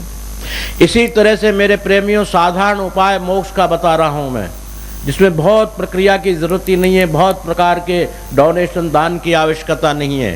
साधारण उपाय कि जैसे मकान बेच करके पैसा ले लिया तो मकान हमारी बला से टूटे चाहे फूटे, चाहे बुलडोजर चले, चाहे खंडर बने, चाहे रहे चाहे न रहे, हमारा पैसा रहे। ठीक उसी तरह से जैसे हमने संसार को माना हुआ है, अपना संसार रूपी बिल्डिंग को, उसी तरह हम परमात्मा को मान लें हमारा। उसके बाद में ये संसार जैसा है तैसा है, हमें आवश्यकता नहीं। संसार अपनी जाने कैसा है, हम कैसे हैं, इस पर विचार कीजिए। हम परमात्मा के हैं। हम कैसे हैं? हम परमात्मा के हैं। परमात्मा कौन है? हमारा है। ऐसा ममत्व हम धारण कर लें परमात्मा के प्रति। मेरे प्रेमियों, यमराज का बाप भी हमारी तरफ नहीं देख सकता, निगाह उठाकर नहीं देख सकता, अंगुली उठाना दूर है। हर एक साधारण सी बात है कि एक राजा का राजकुमार निकलता है, आजकल मंत्रियों के बेटे निकलते हैं, मान लिया पहले राजा थे, राजाओं के बेटे निकलते हैं, वो कुछ भी गलत अच्छा बुरा सड़क पर कर जाते हैं या सड़क पर टेढ़ी मेढ़ी गाड़ी चलाते हैं, कोई कुछ नहीं कहता उससे, न आरटीओ कहता, न ये आरटीओ कहता, न कोई और उससे कुछ उंगली उठाता, बोलो फला मिनिस्टर का बेटा है। क्यों जी आरटीओ आप उसका चालान कर दोगे चालान मिनिस्टर के बेटे का? कहते नहीं कर सकता। क्यों नहीं कर सकते? कानून तो कानून है, इसलिए नहीं कर सकते कोई मिनिस्टर का बेटा है, पावरफुल मिनिस्टर है। इसी तरह हम भगवान के बन जाएंगे, पावरफुल के बेटे हो जाएंगे, तो मेरे प्रेमियों यमराज तो बेचारा कहेगा जाइए, आई एम सॉरी, गाड़ी टेढ़ी बेढ़ी चलाइए, चाहे धुआं निकालिए, चाहे मर जाए सो करिए, पर जाइए, नमस्कार और करेगा कि आप खड़े मत रहिए, मेरे ऊपर आपत्ति आ जाएगी, कहीं आरटीओ ने तो नहीं रोक दिया है, मेरी नौकरी खतरे में चली जाएगी, आप जाइए। यमराज कह देगा जाइए, पर कब जाइए? जब उस महापुरुष के हम बेटे बन जाएं, अकाल पुरुष के बेटे बन जाएं। ये सरल उपाय है मेरे प्रेमियों। जितना मोह हमने संसार में लगा रखा है, उससे चौथा भाग, 8वां भाग, 10वां भाग, 20वां भाग, अरे मेरे भाई 100वां भाग, 100वां भाग भी उसकी ओर हम लगा लेंगे तो हमारा निश्चित उद्धार हो जाएगा, मानव जन्म लेना सार्थक हो जाएगा, मानव की सच्चारता हो जाएगी, मानव का सच्चा लक्ष्य को प्राप्त हो जाएगा 100वां भाग मानने पर भी। और केवल हम शरीर की ही ब्यूटी पार्लर जाते रहेंगे, तेल साबुन से स्नान करते रहेंगे, सुंदर सुंदर आभूषण वस्त्र पहनते रहेंगे, तो मेरे प्रेमियों वो फिर यमराज आपके इन आभूषणों को नहीं देखेगा, ये नहीं देखेगा कि ये ब्यूटी पार्लर से आया हुआ है, बाल वाल अच्छे बाल रखे हैं, सब तरह से ठीक ठाक है, वो तो चोट मारेगा, चाहे नाक टूट, चाहे कान टूट, चाहे मुंह टूट, चाहे दांत टूट, उसकी तरफ से कहीं से भी फूट या टूट या ब्रेन हेमरेज हो, उसको परवाह ही नहीं है इस बात की। इसलिए इन चीज़ों को त्याग करके हम परमात्मा की सन्निधि में हो जाएं, परमात्मा को अपना मान लें, यही सद्गति जीव का प्रथम लक्ष्य है। परमात्मा को अपना मान लेने के बाद बहुत सी आपत्तियां वो परमात्मा दूर करता रहता है। विभीषण जी को राज तिलक दे दिया भगवान जी ने, और राज तिलक होने के बाद वो लंका का राज्य करते रहे। एक बार समुद्र के उल्ली पार आए, पल्ली पार से, और उल्ली पार आकर के एक विप्र घोष नाम का गांव था, विप्र घोष गांव का नाम, शास्त्रोक्त बात कर रहा हूं, दृष्टांत कथा नहीं। विप्र घोष नाम के गांव में ब्राह्मण रहते थे। वहां आकर के विभीषण जी के द्वारा एक ब्राह्मण की हत्या हो गई, यानी क्रोध में आ गए, मर गया। अब वो ब्राह्मण के गांव ने मिलकर के विभीषण जी को इतना भारी मारा, इतना भारी पीटा, पर वो अमर था, इसलिए मर तो नहीं पाया, पर कमी नहीं रह गई। भगवान राम जी आ गए। राम जी ब्राह्मणों से हाथ जोड़कर कहने लगे कि हे विप्रदेवो, इसने कसूर तो बहुत बड़ा किया है विभीषण ने, पर विभीषण ने नहीं किया, ये कसूर तो मैंने किया है। अर्थात आप विभीषण से कुछ मत कहिए, ये तो अजर अमर मरेगा तो है नहीं, पर इससे कुछ मत कहिए, इसे आप क्षमा मांगिए और इसकी एवजी में मुझे मारिए। भगवान राम जी कह रहे हैं कि मुझे मारिए, मुझे पीटिए, मेरे हाथ बांध दीजिए। कौन कह रहे हैं? भगवान मर्यादा पुरुषोत्तम राम। कौन कह रहे हैं? भगवान श्रीमन नारायण कह रहे हैं कि मुझे मारो। क्यों महाराज जी, आप तो यहाँ थे ही नहीं, आपने तो कोई कसूर किया ही नहीं, आप जी को क्यों मारे हम? बोले इसलिए मारे कि विभीषण मेरी शरणागति है, ये मेरा हो चुका है, इसने मुझे अपना सर्वस्व मान लिया है, तो इसका कसूर है ही नहीं, ये तो कसूर मेरा है। तो मेरे कसूर की वजह से आप मुझे मारिए, इसको मत मारो। उस कितनी बड़ी बात है, देखिए आप, ये वाल्मीकि रामायण का विप्र घोष गांव। और भगवान राम जी के ऐसे कहने पर ब्राह्मण शरणागत हो गए, चरणों में पड़ गए, प्रभु हमें क्षमा कर दो। बोलो मेरा ऐसा ही है कि मेरी शरणागति सच्चे मन से स्वीकार कर लेने वाले का तस्यैम बौढ़ारम, गीता में भगवान कृष्ण कहते हैं, रामायण ही नहीं गीता भी कहते हैं कि मैं उनका भजन ढोता रहता हूँ, उनके योगक्षेम को बहामी करता हूँ, उनको बहन करता हूँ जो मेरी शरणागत हो चुके हैं। मेरे प्रेमियों, अधिक भजन, पूजा, ध्यान तो खैर इस युग में है ही नहीं, वो तो अपना समय बर्बाद कर रहे हैं जो ध्यान कर रहे हैं, क्यों ध्यान से का अस्तित्व है ही नहीं कलयुग में। ध्यान के द्वारा प्राप्ति नहीं हो सकती, ध्यान के द्वारा देखा जा सकता है, बाकी मिलता कुछ नहीं है। ध्यान में मिलने लगे तो मैं रोज रोज कहता हूँ, गोल्ड लग रहा है, रिजर्व बैंक का ध्यान करके पूरे ट्रक के ट्रक मंगा लो, ध्यान करके पानी कर लूँ, ध्यान करके मर्जी ऐसो कर लूँ, पर मिलता कुछ नहीं है उसमें। केवल ध्यान में देख सकता है, मिलना कुछ नहीं है। मैंने ध्यान करके अगर भूख लग रही है तो अच्छी अच्छी मिठाई खाकर मैं सत्संग बंद क्यों करूं? ध्यान किया इतनी देर में तो खा करके डकार लेकर आ गया, पर यहाँ खाली पेट है। ध्यान तो कुछ है ही नहीं, अस्तित्व तो नहीं, बेकार है। ध्यान का तो कुछ लेना देना ही नहीं इस युग के अंदर में। परंतु परमात्मा की शरणागति स्वीकार कर लें। शरणागति के बिना मोक्ष, कोई भी धर्मशास्त्र, कोई संत, कोई वेदांत, कोई इतिहास, 18 पुराण, 6 स्मृति, 4 वेद, अगर ये कोई साबित कर दे कि शरणागति के बिना मोक्ष है, तो मेरे प्रेमियों, मैं उसका शिष्य बन के रहूंगा और उसकी बहुत समय तक सेवा करूंगा। अर्थात शरणागति के बिना मोक्ष नहीं हो सकती। तभी तो शिवजी महाराज बार बार यही तो कहते हैं। शिवजी महाराज कह रहे हैं कि बार बार बर मांगूं हर्ष देव श्री रंग, पद सरोज अनुपायनी भक्ति सदा सत्संग। अनुपायनी नाम है शरणागति। प्रभु मुझे शरणागत ले लो, शरणागत हो जाऊं। कबीरदास जी शरणागत पुकार रहे हैं, नानक देव जी शरणागत पुकार रहे हैं। ठाकुर तव शरणाई आयो, नारायण उठ नानक दास गही, हरि जी राख ले हो पत मेरी। शरणागति हर संत ने, हर सदग्रंथ ने, देव ऋषि नारद, ब्रह्मा, विष्णु, महेश एवं पुलह पुलस्त, भृगु, मरीचि, अंगिरा, इन सब ने शरणागति को ही महानता दी। जो जीव शरणागति नहीं हुआ है, शरणागति नहीं हो पाया है, शरणागति स्वीकृति नहीं की है, मेरे प्रेमियों, लाख भजन कर ले, लाख योग कर ले, लाख दान कर ले, लाख ध्यान कर ले, उसका अस्तित्व ऐसे है जैसे जीरो, बिंदु। बिंदु का अस्तित्व कुछ नहीं है। और बिंदु का अस्तित्व दहाई होता है कब? जब एक अक्षर लग जाता है। अगर 10 बिंदु लगा दी गई तो 10 बिंदु के लिए बैंक मैनेजर कुछ नहीं देगा, न आप पब्लिक में देंगे। 10 बिंदु में लगाकर आपके पास चेक भेज दूं तो आप उल्टा करके फेंक दोगे, फाड़ दोगे कि बाबा जी पागल हो गया, कहीं आज नशा कर लिया है उसने। और जब उसके पीछे 1 लगा देंगे तो मेरे प्रेमियों 1 करोड़ बन गए। बिंदी का अस्तित्व अक्षर से होता है। अर्थात ध्यान, योग, धारणा जो भी हम कर रहे हैं, उनका अस्तित्व शरणागति बिना हो ही नहीं सकता है। तभी तो हर संतों ने, हर ग्रंथों ने शरणागति को सर्वोपरि बताया। शरणागति हो जाने के बाद वो जिम्मेदारी मनुष्य के ऊपर से कब हो करके भगवान स्वयं ले लेते हैं। उदाहरणार्थ, साधारण सा आप हंसेंगे, पर हंसने वाली बात नहीं है। जैसे कि हमारे समाज के अंदर में बहन बेटियां बैठी हुई हैं, पतिव्रत धर्म को धारण करती हैं।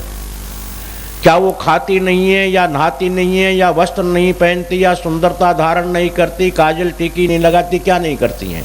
परंतु भाव सिर्फ इतना ही, एक पति के लिए, स्वयं के शरीर के लिए नहीं, पति के लिए सुंदर लगूं तो सुंदरता धारण करती हैं। पति से मेरा प्रेम हो जाए उसके लिए अच्छी बात करती हैं, उससे झगड़ा नहीं करती हैं। किसके लिए? पति के लिए। तो मेरा भाव शरणागति से आप ये माने कि सबको त्याग कर नहीं, सबको रखें, परंतु ये भाव बना ले कि मैं भगवान की शरणागत हूँ और भगवान जी के लिए ही ये बना रहा हूँ। मुझे क्या जरूरत है इनकी, इसमें 5 स्टार होटल नहीं खोलूँगा, मेरे बच्चों की संपत्ति नहीं बना रहा हूँ, मेरे बच्चे पूजा करके नहीं खाएंगे, मेरे भगवान जी आएंगे, मेरे बाबा आएंगे, उनकी पूजा होगी, लोग दर्शन करेंगे, उन्हीं के लिए आनंद हो रहा है, उनके लिए सुंदर पिलर लग रहे हैं, लाइट लग रही हैं और फुहारे चलेंगे। किन के लिए? मेरे बाबा के लिए।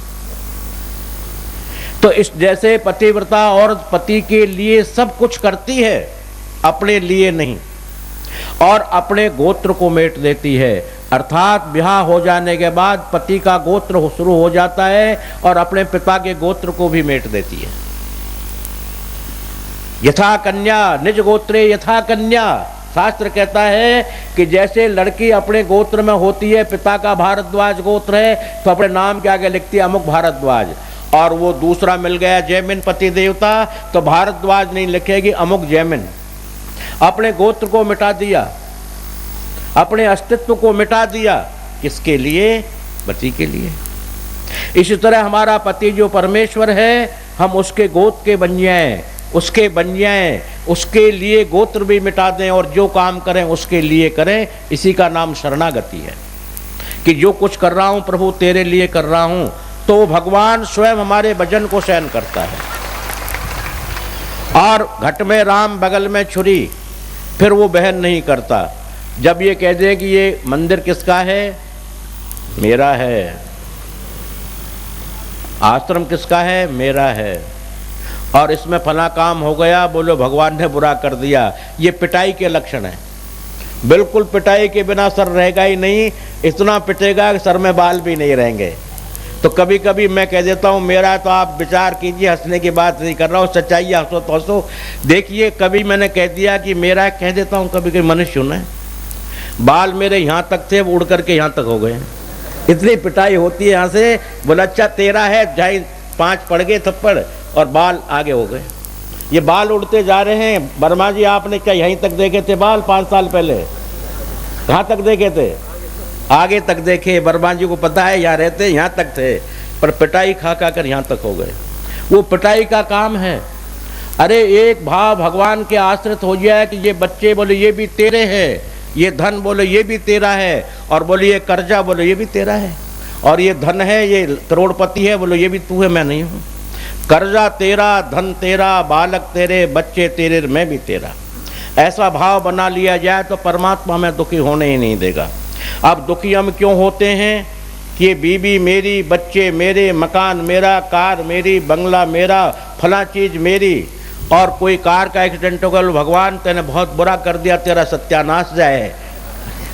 अरे भले आदमी, तेरा सत्यानाश क्यों जाए? कार तेरी, तेरा सत्यानाश है जो तेरा एक्सीडेंट कर दिया, उसका क्यों जाए भगवान का? भाई बताइए। और जब गाड़ी भगवान की है तो फिर हमें कहने की जरूरत नहीं क्यों सत्यानाश होए, क्यों भगवान जी के लिए शत्रुता बनाए। उसकी गाड़ी है, उसकी गाड़ी ठीक है, तोड़ दी तो तोड़ दी, उसकी मर्जी और दे दे, नहीं दे तो हम पैदल चल जाएंगे, क्या फर्क आ रहा है? तो भगवान के बन के रहे। इसी संदर्भ में एक सन्यासी भजन कर रहे थे जंगल में, और भजन करते करते वहां गाय आ गई बगीचे में, और गाय के उन्होंने पत्थर मार दिया, गाय जी मर गई वहीं पर, हरिओम तत्सत हो गई। और विकराल रूप धारण करके गौ हत्या सामने खड़ी हो गई। रे बाबा क्या है, कौन है? गौ हत्या हूं मैं, तेरे ऊपर आक्रमण करूंगी। बोलो क्यों? तूने हत्या किया है? बोलो मैंने नहीं की, इंद्र ने हत्या की है। क्यों? बोलो तैने मूर्खा वेद पढ़ाया नहीं पढ़ा कभी? ब्राह्मणोस्य मुखमासीद बाहु राजन्य कृतः ओरो तदस्य जद्वैश्य पद्भ्याम ग्वंग। बोलो हाथों का मालिक इंद्र है, इंद्र ने मारा है, जाओ उसके पास। अजी वो इंद्र के ऊपर आक्रमण कर दिया। इंद्र ने कहा देवी जी आप कौन है, मैं तो आपको नहीं जानता। बोलो मैं गौ हत्या हूँ। बोलो मैंने तो कभी नहीं की, स्वप्न में भी। बोलो तुम्हारे हाथों ने की है, फला संत ने कहा है। तो बोलो 3 दिन की मोहलत दे दीजिए। बोलो दे दिए। भगवान के पास पहुंचे, प्रभु असोचानंद सोचतम वाली बात हो रही, कभी मैंने सोचा ही नहीं है और ये मेरे ऊपर आपत्ति आ रही है। भगवान जी उनको लेकर के सन्यासी का भेष बनाकर उस सन्यासी के पास गए। बोलो महाराज जय सिया राम, महाराज जी राधे श्याम, श्रीमन नारायण, जो भी है वो कहा आइए आइए आइए। जलपान कराया, जल पिया। आहा जल तो बहुत सुंदर है, गंगा यमुना सरस्वती जैसा ठंडा है। बोलो महाराज ये कुइया मैंने मेरे हाथों से खोदी है। बोले ऐसा नहीं हो सकता, तुम्हारे चेला चेलियों ने खोदा होगा। बोलो नहीं, ये मैंने मेरे हाथों से खोदी है, रोज मेरे हाथों से साफ करता हूँ, इसलिए मीठा पानी है। फल ला दिया। बोले बहुत सुंदर है, बहुत स्वादिष्ट है। बोले इलाहाबाद के कुंभ में गया था, जब एक पेड़ लाया था अमरूद का, वहाँ से मेरे झोले में डालकर मैं लाया, इसको मैंने खोदा और मैंने इसको उगाया, मैंने लगाया, मैं इसकी देख रेख कर रहा हूँ और फल इसलिए मोटे मोटे हैं इसके। अरे अरे नहीं, ये तो जरूर आपके चेला चेलियों ने किया होगा इतना काम। तो बोलो बिल्कुल नहीं, ये मेरे हाथों से करता हूँ। भगवान जी ने एक चांटा मार दिया। बोलो महात्मा जी, ये कुइया तेरे हाथों से तैने खोदी और पेड़ तैने तेरे हाथों से लगाया और गौ इंद्र के हाथों ने मार दी। तो मेरे प्रेमियों, ऐसी शरणागति से तो गुजारा नहीं होगा। शरणागति उसी को स्वीकार किया जाता है कि अच्छा भी तेरा है, बुरा भी तेरा है, तू जैसा चाहे वैसा कर, चाहे तू मुझे दीन रख, दुखी रख, चाहे तेरी मर्जी है ऊपर आकाश में छुआ दे। इस तरह की इच्छाएं रखने पर ही शरणागति होती है। और मेरे प्रेमियों, शरणागति चरम उपाय है। चरम कहते हैं, इससे परे कोई उपाय ही नहीं है। क्यों? गीता में योगों का विवरण करते करते अर्जुन के समझ में नहीं आई। आखिरी में कहा कि अर्जुन, सर्वधर्मान परित्यज्य मामेक शरणं ब्रज, अहम त्वाम सर्वपापेभ्यो मोक्षयिष्यामि मा शुच। अर्जुन, चल तेरी मर्जी है, तू धर्म पुण्य या दान पूजा मत करे, खैर तेरी इच्छा है, तू मेरी शरणागत हो जा। मामेक शरणं ब्रज, तो मेरी एक शरणागत हो जा। शरणागत होने से बाबा क्या होगा? बोल, अहम त्वाम सर्वपापेभ्यो, मैं तेरे सब पापों के लिए, सब पाप का मतलब है लाखों करोड़ों जन्मों के किए हुए पाप, एक जन्म के नहीं, सब पापों को खत्म कर दूंगा। मोक्षयिष्यामि, मोक्ष दे दूंगा। मा शुच, तू चिंता मत कर। शरणागत जीव होने के बाद जब चिंता लगा लेता है, अधिक चिंता करता है, तो मैं कहता हूं शरणागति में थोड़ा कच्चापन है, अभी परिपक्व नहीं है शरणागति। परिपक्व शरणागति हो जाने का मतलब है कि अब तू जान और तेरा काम जान। मेरी मान मर्यादा इज्जत ये मेरी नहीं तेरी है, निश्चित ऐसा कर ले और ऊपर से दिखावा न करे, सच्चाई से मान ले। तो मेरे प्रेमियों, उसी दिन तो वो भगवान जी घर में आकर झाड़ू लगाने लग जाएंगे, पोछा लगाने लग जाएंगे। मजाक भी मत समझिए, आप, बड़ा सच बोल रहा हूँ, सीरियसली बोल रहा हूँ। धन्ना जाट के घर आकर क्या उसने खेती नहीं करी? सैन भगत के आकर क्या हजामत नहीं बनाई? सैन भगत की जगह पर क्या झाड़ू पोछा नहीं किया उसने? अगर नहीं किया हो तो हमें बता दें। अर्थात शरणागत वो वत्सल हैं, शरणागत की रक्षा अवश्य करते हैं। आपके नाम जप में अभिमान है, मैं ध्यानी हूँ, मैं योगी हूँ, मैं फला हूँ, मैं, मेरे परमात्मा पीटेंगे। यमराज जी महाराज बड़े भारी मारेंगे, मैं को तो मारते ही हैं वो हमेशा ही। इसलिए शरणागति में मैं नहीं होता, तू मेरा है और तू मुझे अपना मान न मान, ये तेरी मर्जी की बात है, मैं तेरा हूँ, काम करता। तो मेरा कहने का भाव है कि ये माया का जो शरीर हमारा है, मेरा और तेरा, प्रश्न आप विद्वान कर सकते हैं कि भगवान के लिए भी आप मेरा तेरा, तू मेरा है, मैं तेरा हूँ, यहाँ मैं भी आता है। पर मेरे प्रेमियों, एक में मोक्ष का दाता है और एक में नरक का दाता है।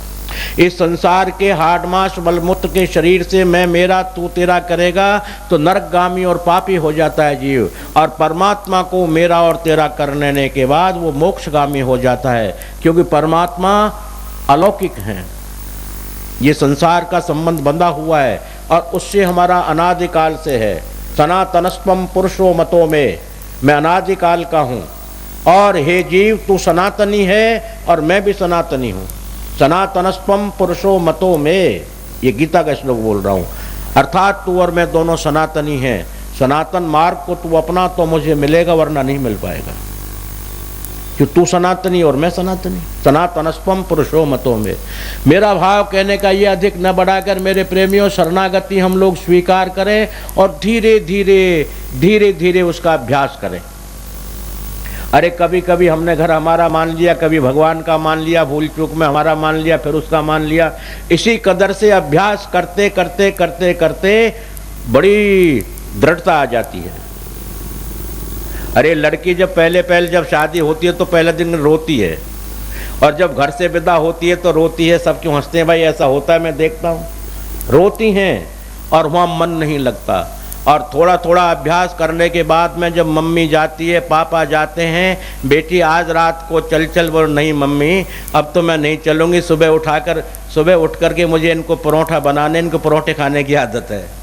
अरे कितना संबंध बन गया देख लीजिए, जो मम्मी के बिना नहीं रहती थी बिल्कुल ही। मम्मी मैं मर जाऊंगी तुझसे दूर नहीं रहूंगी, और आज मम्मी से कह रहे कि मम्मी मैं नहीं चलूंगी। अभ्यास किया ना इस बात का।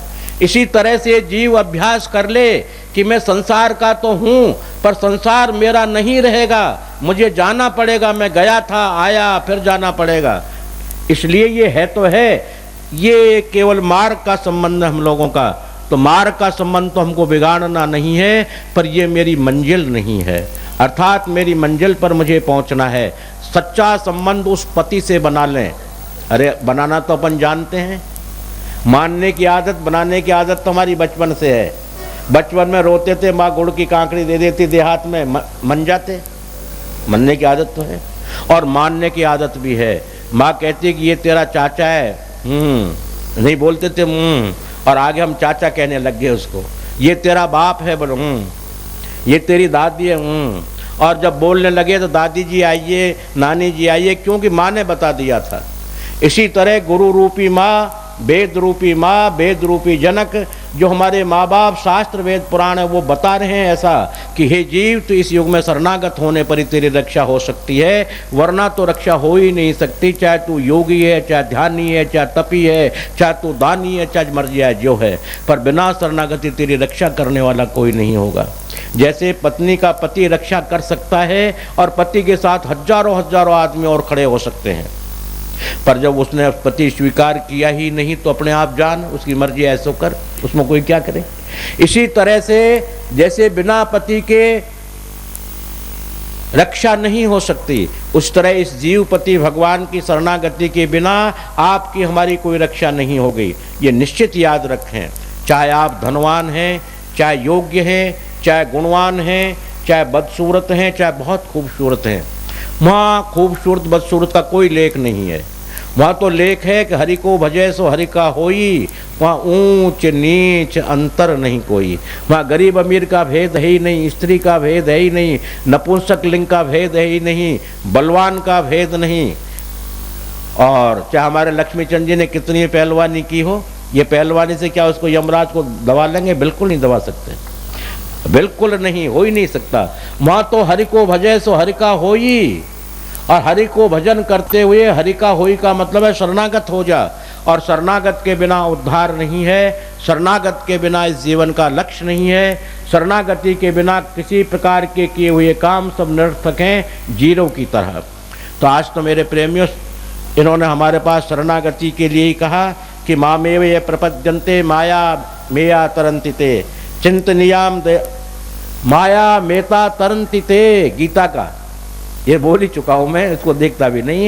इन्होंने लिखा कि मामेव ये प्रपद्यन्ते, प्रपद्यन्ते किम प्रपद्यन्ते शरणागतम आगते, प्रपत्ति किम प्रपद्यन्ते, प्रपत्ति मार्ग को जो अपना लिया, शरणागत की मार्ग को जो अपना लिया अर्जुन, मामेव मुझे माया एते तरंतिते, ये मेरी माया को पार कर जाते हैं, माया इनका कुछ नहीं बिगाड़ सकती, क्योंकि ममह माया दुरत्यया, मेरी माया दुस्तर है, पर दुस्तर उन्हीं लोगों के लिए है जो मेरी शरणागति नहीं हो पाए हैं। और मेरी शरणागति हो जाने के बाद मामे वे प्रपद्यन्ते, ये मेरी गारंटी है कि मैं उनको पार कर दूंगा। माँ सुचह, अर्जुन तू चिंता मत कर, सुचय का नाम चिंता है, तू चिंता को छोड़ दे आज से, और ये चिंता को तू मेरे ऊपर छोड़ दे, और तू मुझे देख फिर मैं क्या क्या करता हूँ, अच्छा करूं बुरा करूं, तेरे हित में करूंगा, तेरे अहित में नहीं कर सकता। तो मामे वे प्रपद्यन्ते माया मेता तरंतिते, ये मेरी माया से दुस्तर हो जाते हैं। और इसी प्रकार से रामदास जी बड़े भक्त हुए, बहुत बड़े अच्छे भक्त हुए। रामदास जी कह रहे हैं भगवान जी से कि चिंता लागी हरि को मेरे भयो आनंद, लिख रहे हैं चिंता लागी हरि को और मेरे भयो आनंद, उपजायो सोही जानिए रामदास गोविंद। रामदास जी कहते हैं उस गोविंद ने हमको पैदा किया है, कबहू की करुणा कर नर देही और देत ईश बिनु हेतु स्नेही। उसने पैदा किया, जिसने पैदा किया है वो पालने की जाने, हमें किस बात की चिंता। और जिस दिन मैं शरणागत हो गया हूँ, भाव ये है, जिस दिन मैं शरणागत हो गया हूँ, क्योंकि चिंता दीन दयाल को, उस दीन दयाल की मैंने शरणागति ले ली, तो अब चिंता दीन दयाल को मेरे हुयो आनंद। मैं रात दिन कुटिया में रोता चिल्लाता रहता था, ये नहीं हुआ, अब मेरे आनंद हो गए। जी उपजायो, जिसने मुझे पैदा किया है, जिसने पैदा कर दिया है मुझे, रामदास गोविंद। रामदास जी कहते हैं गोविंद गवाम बिंदती थी सैव गोविंद, अर्थात गौनाम पृथ्वी की जो सृजना करता है, प्रलयांते युवक्षय, युगक्षय हो जाता है, पुनः पृथ्वी को जो उत्पन्न करता है नारायण, गोविंद नाम नारायण का है। अर्थात गवाम बिंदती थी शैव गोविंद, गवाम नाम इंद्रियों का है, गवाम नाम पृथ्वी का है। अर्थात पृथ्वी का जो पति है, इंद्रियों का जो पति नारायण है, ये चिंता वो करे। उसने पैदा किया है, उसी ने हमें कहा है, और उसी की शरणागति होगी, वो जाने, उसका काम जाने, हमें लेना देना क्या।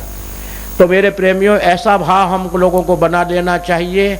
आज के सत्संग से आप लोगों को ये भाव लेना चाहिए कि हम भगवान की शरणागति अवश्य हों।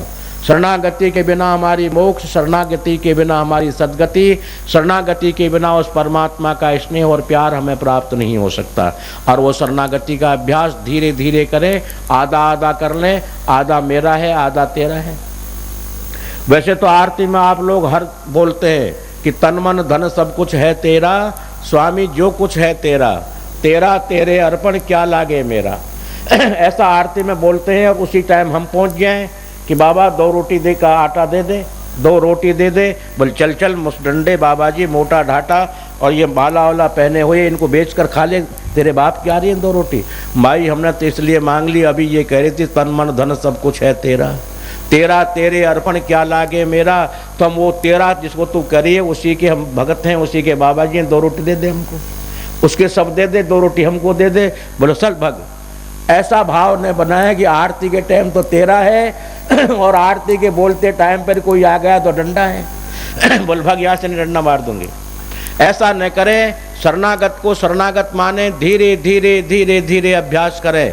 क्योंकि युग युगों की जो आदत बन रही है, एक दिन में नहीं छूटती हमारी। तो कभी कभी भूल चूक में कह देंगे मेरा है, बाकी ध्यान आते तेरा है।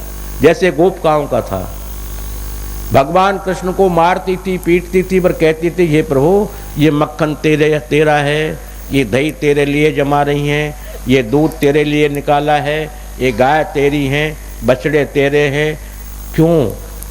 और जब वो मक्खन खाने जाते तो पीटती थी, गुलचे गाल लाल कर देती थी और बड़ा बड़ा अपमान करती थी, अहीर का, काला, कलूटा, 100 शब्द कहती थी। अरे गोपिका तुम तो अन्याय कर रही हो, अभी तो कह रही है सब कुछ तेरा है, हमें पीट रही हो।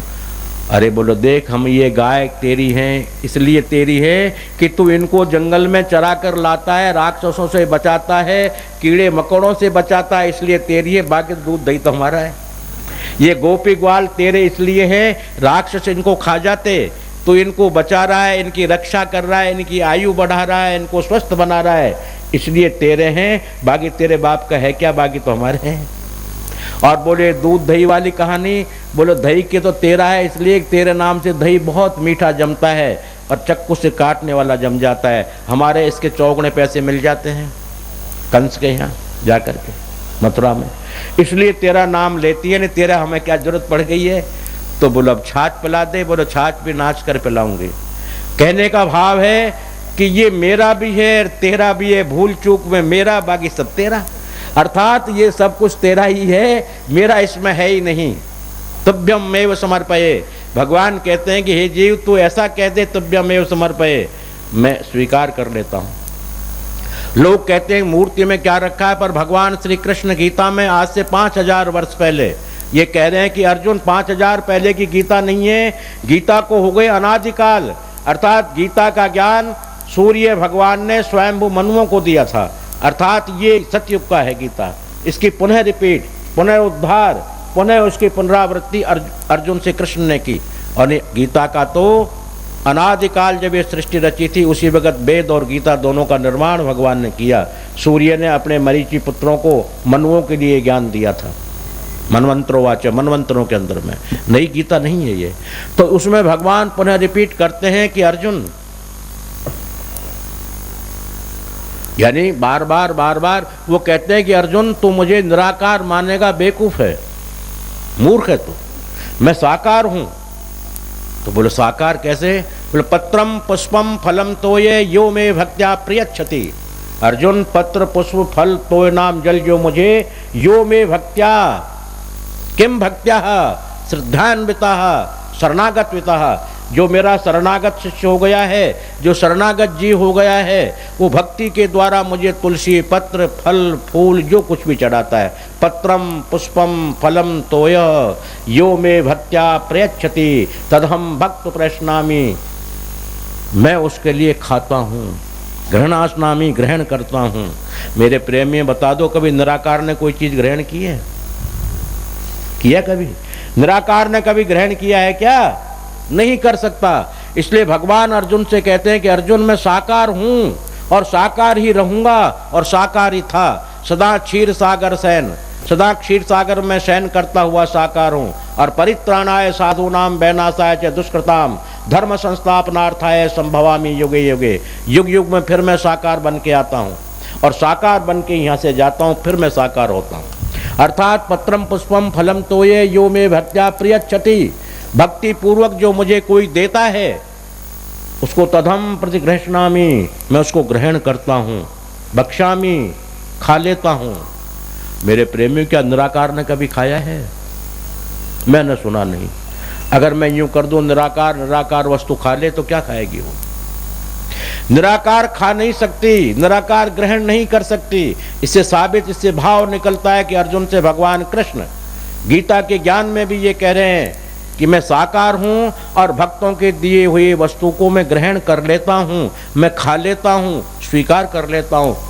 गृहास्वम परमेश्वरा, मैं परमेश्वर हूं, मैं ग्रहण कर लेता हूं। बताइए कितना विवेकता से उन्होंने गीता के अंदर में कह रहे हैं। और आज गीता के ज्ञान को लोग सर्वोपरि मान रहा है पर मान नहीं रहा। ये कहता है गीता है पर मानता नहीं। कहते हैं कबीरदास है पर मानता नहीं उनकी वाणी को। कहते कबीर सुनो भाई संतो भजमन सारंग पाणी, मान लो कबीरदास जी हैं। कहते हैं कबीरदास जी की वाणी, रैदास जी की वाणी, सूरदास जी की वाणी, वाणी तो कहते हैं पर वाणियों में लिखा क्या है, क्या गीत लिखे हैं, उनको मानो तो सही। अर्थात मानने का नाम ही शरणागति है। यही कह करके मेरी वाणी को विराम दूंगा, घड़ी देखने लग गए हैं लोग। अगर किसी प्रेमी के लिए कोई शंका हो या कोई पूछने का धार्मिक शंका हो तो वो कह सकता है।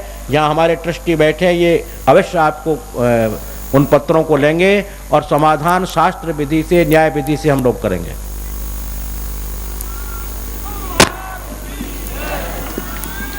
कितना टाइम हो गया? तो वो अपनी दलीलें प्रस्तुत कर रहे थे। यदा यदा ही धर्मस्य ग्लानि, जब जब धर्म की हानि होती है। और दूसरी तरफ जब आप नामदान देते हैं तो चरम मंत्र में आप लिखते हैं सर्वधर्मान परित्यज्य। ये कौन से धर्म हम छोड़ करके शरणागति हों? सर्वधर्मान परित्यज्य मामेक शरणम ब्रज, अहम त्वाम सर्व पापेभ्यो मोक्षयिष्यामि मां शुचः। अगर मान लिया कर्म धर्म को छोड़ने के लिए कहा जाए तो गीता में आखिरी में अर्जुन कह रहे हैं करिष्ये वचनम तवः, अर्थात उन्होंने युद्ध किया। तो इसके लिए भी भगवान ने मना नहीं किया इस श्लोक में। और यज्ञ कर्म, दान कर्म या अपने गृहस्थ का धर्म, इसको कभी भगवान जी ने नहीं छुड़वाया। अगर ये छुड़वा देते तो अर्जुन पुनः जो है राज्य किया है, गृहस्थ में आया है और बच्चों के लिए राज्याभिषेक किया है। अर्थात यहाँ ये भी सिद्ध नहीं होता। सर्वधर्मान परित्यज्य के लिए बोल रहा हूँ। सर्वधर्मान परित्यज्य का अर्थ एक ही है कि गुणान इंद्रियान धर्मान परित्यज्य।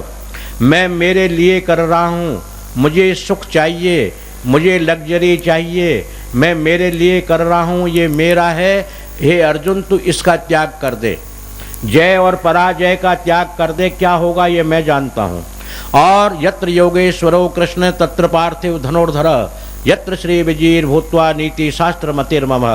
अर्थात यहाँ सर्वधर्मान परित्यज्य का भाव भगवान का कहना है कि अर्जुन तू अपनी इंद्रियों के सुखों की ओर मत जा, अपने इंद्रियों की ओर मत जा, अपने शरीर को अपना मत मान। सर्वधर्मान किम धर्मान, सांसारिक धर्मान इंद्रिय धर्मान, संसार मेरा है। इमम धर्मान इंद्रिय गुणान धर्मान, इंद्रियों के गुण और धर्म को तू मेरी ओर लगा दे। और इसके बाद में माँ सुचा, फिर तू चिंता मत कर, मैं तेरा काम कर दूंगा।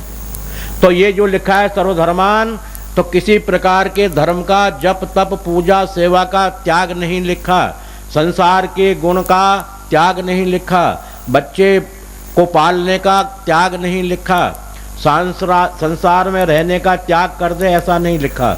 उन लगा गुणान इंद्रियान धर्मान परित्यज्य, अर्थात अर्जुन तू मैं कर रहा हूँ, मेरी हार हो जाएगी, मेरी जीत हो जाएगी, मेरे बच्चे मर जाएंगे, मैं मर जाऊंगा, ऐसा हो जाएगा, ये शाला संबंध नष्ट था, मेरे भाई कुटुंब परिवार मर जाएंगे। माँ सुच ऐसा तू सोच मत कर, इनको तू मेरे ऊपर छोड़ दे। अच्छा बुरा मैं जानता हूँ, अच्छा बुरा मैं करूँगा। इमम धर्मान परित्यज्य, इस धर्म का परित्याग कर दे। यहाँ भाव इस बात का होता है, जिनकी शंका है वो सुन नहीं रहे हैं और केवल मुझे एक माइक बना रखा है। जिनकी शंका है उनको सुननी चाहिए। जिन्होंने शंका की है तो सर्वधर्मान परित्यज्य उसका विवेचन कर रहा हूँ। इंद्रियान गुणान धर्मान सांसारिक गुणान धर्मान परित्यज्य, अर्जुन अच्छे और बुरे का क्या है, मैं मर जाऊंगा, मैं रह जाऊंगा, मेरा ऐसा होगा, मेरा वैसा होगा, इसका तू त्याग कर दे। इमाम धर्मान परित्यज्य, और तू मेरा बन जा, फिर मैं देखूंगा।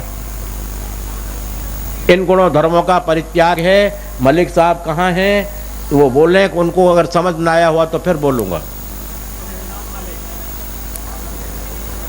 श्री विनोद मलिक जी।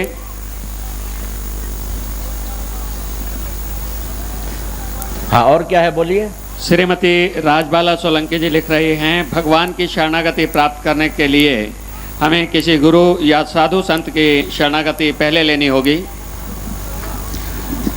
सोलंकी जी, ये तो आप जानती हैं कि जब आपका जन्म हुआ उस वक़्त में माँ ने या पिता ने आपको उंगली पकड़ के चलाना सिखाया।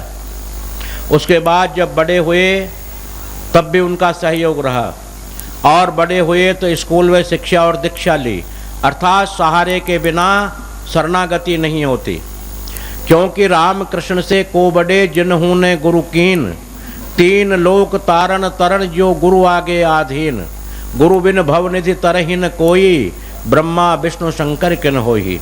गुरु के बिना संसार से भवसागर से पार हो नहीं सकता, हुआ नहीं, होगा भी नहीं, क्यों राम और कृष्ण से बड़ा कोई और नहीं हो सकता। जिन्होंने गुरु कीन, उन्होंने भी गुरु धारण किया। बाबा नानक देव जी ने भी गुरु धारण किया। नारायण नरपति नमस्कारे, ऐसे गुरु को बल बल जाइए आप मुकत मोहितारे। जगदीश्वर घट घट पूर रहे मेरे जीवन प्राण, भव बंधन मेरे कटे जब मंत्र दियो गुरु कान। कान में गुरु महाराज ने नामदान दिया, अर्थात गुरु के बिना शरणागति का महत्व नहीं है। गुरु के बिना, क्यों कि ये सृष्टि का जब प्रादुर्भाव हुआ उसके पहले सर्वोपरि गुरु शब्द का ही उच्चारण हुआ। अर्थात सर्वप्रथम गुरु आदि गुरुवे नमः, आदि गुरु भगवान नारायण बने, जिन्होंने ब्रह्मा जी को चारों वेदों का अध्ययन करवाया और मूल मंत्र का जाप दिया।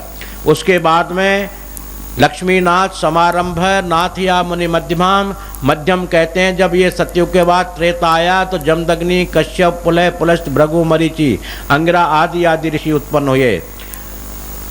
अस्मदाचार्य पर्यंताम वंदे गुरु परंपरा, गुरु की परंपरा ये नई नहीं है। जब ये सृष्टि का प्रादुर्भाव हुआ, जब सृष्टि का यानी पृथ्वी का प्रादुर्भाव बाद में किया, सबसे पहले गुरु का प्रादुर्भाव किया गया। इसलिए गुरु की आवश्यकता तो अवश्य ही होगी। सोलंकी जी, इसके बिना तो गुजारा है ही। व्रत कहलाएगा जब मैं 3 बार रोटी खा रहा हूँ, तो व्रत किस बात का है ये बताइए। और फिर लिख रहे मैं एकादशी का करना चाहता हूँ, तो इसमें तो मेरे प्रेमी पहली बात तो भूखा रहना ही पड़ेगा, चाहे गृहस्थी है, चाहे बाबा जी है, चाहे बैरागी है, चाहे जो भी है। ये तो एकादशी में तो भूखा रहना ही रहना है। अब ये कि जैसे 12 महीने में एक निर्जला है, उसको 24 घंटे तक भूखा रहना है, जल नहीं पीना है। और एकादशियों के अंदर में आप एकादशी की संपन्नता करने के लिए आप जो है फलाहार ले सकते हैं, बिल्कुल भूखा मत रहिए। पर ये नहीं कि फलाहार कह दिया तो जो है सुबह से लेकर शाम तक फलाहार करते ही चले गए। और रोज़ तो खाते हैं आधा किलो, और व्रत वाले दिन मैंने देखा खा लेते हैं 3 किलो, यानी 6 गुना ज़्यादा। अरे भाई आज तो जो है क्या कहते हैं फल वल कैसे ले रहा है? बोल नहीं महाराज आज मैं व्रत हूँ। तो चाय वाय? बोलो हाँ 1 गिलास दूध में पत्ती डाल दीजिए। पावर दूध 4 बार पी लिया, 1 किलो दूध पी लिया और 2-2 फल के हिसाब से 4 किलो फल खा लिए। मैं व्रत तो नहीं मत कर बाबा।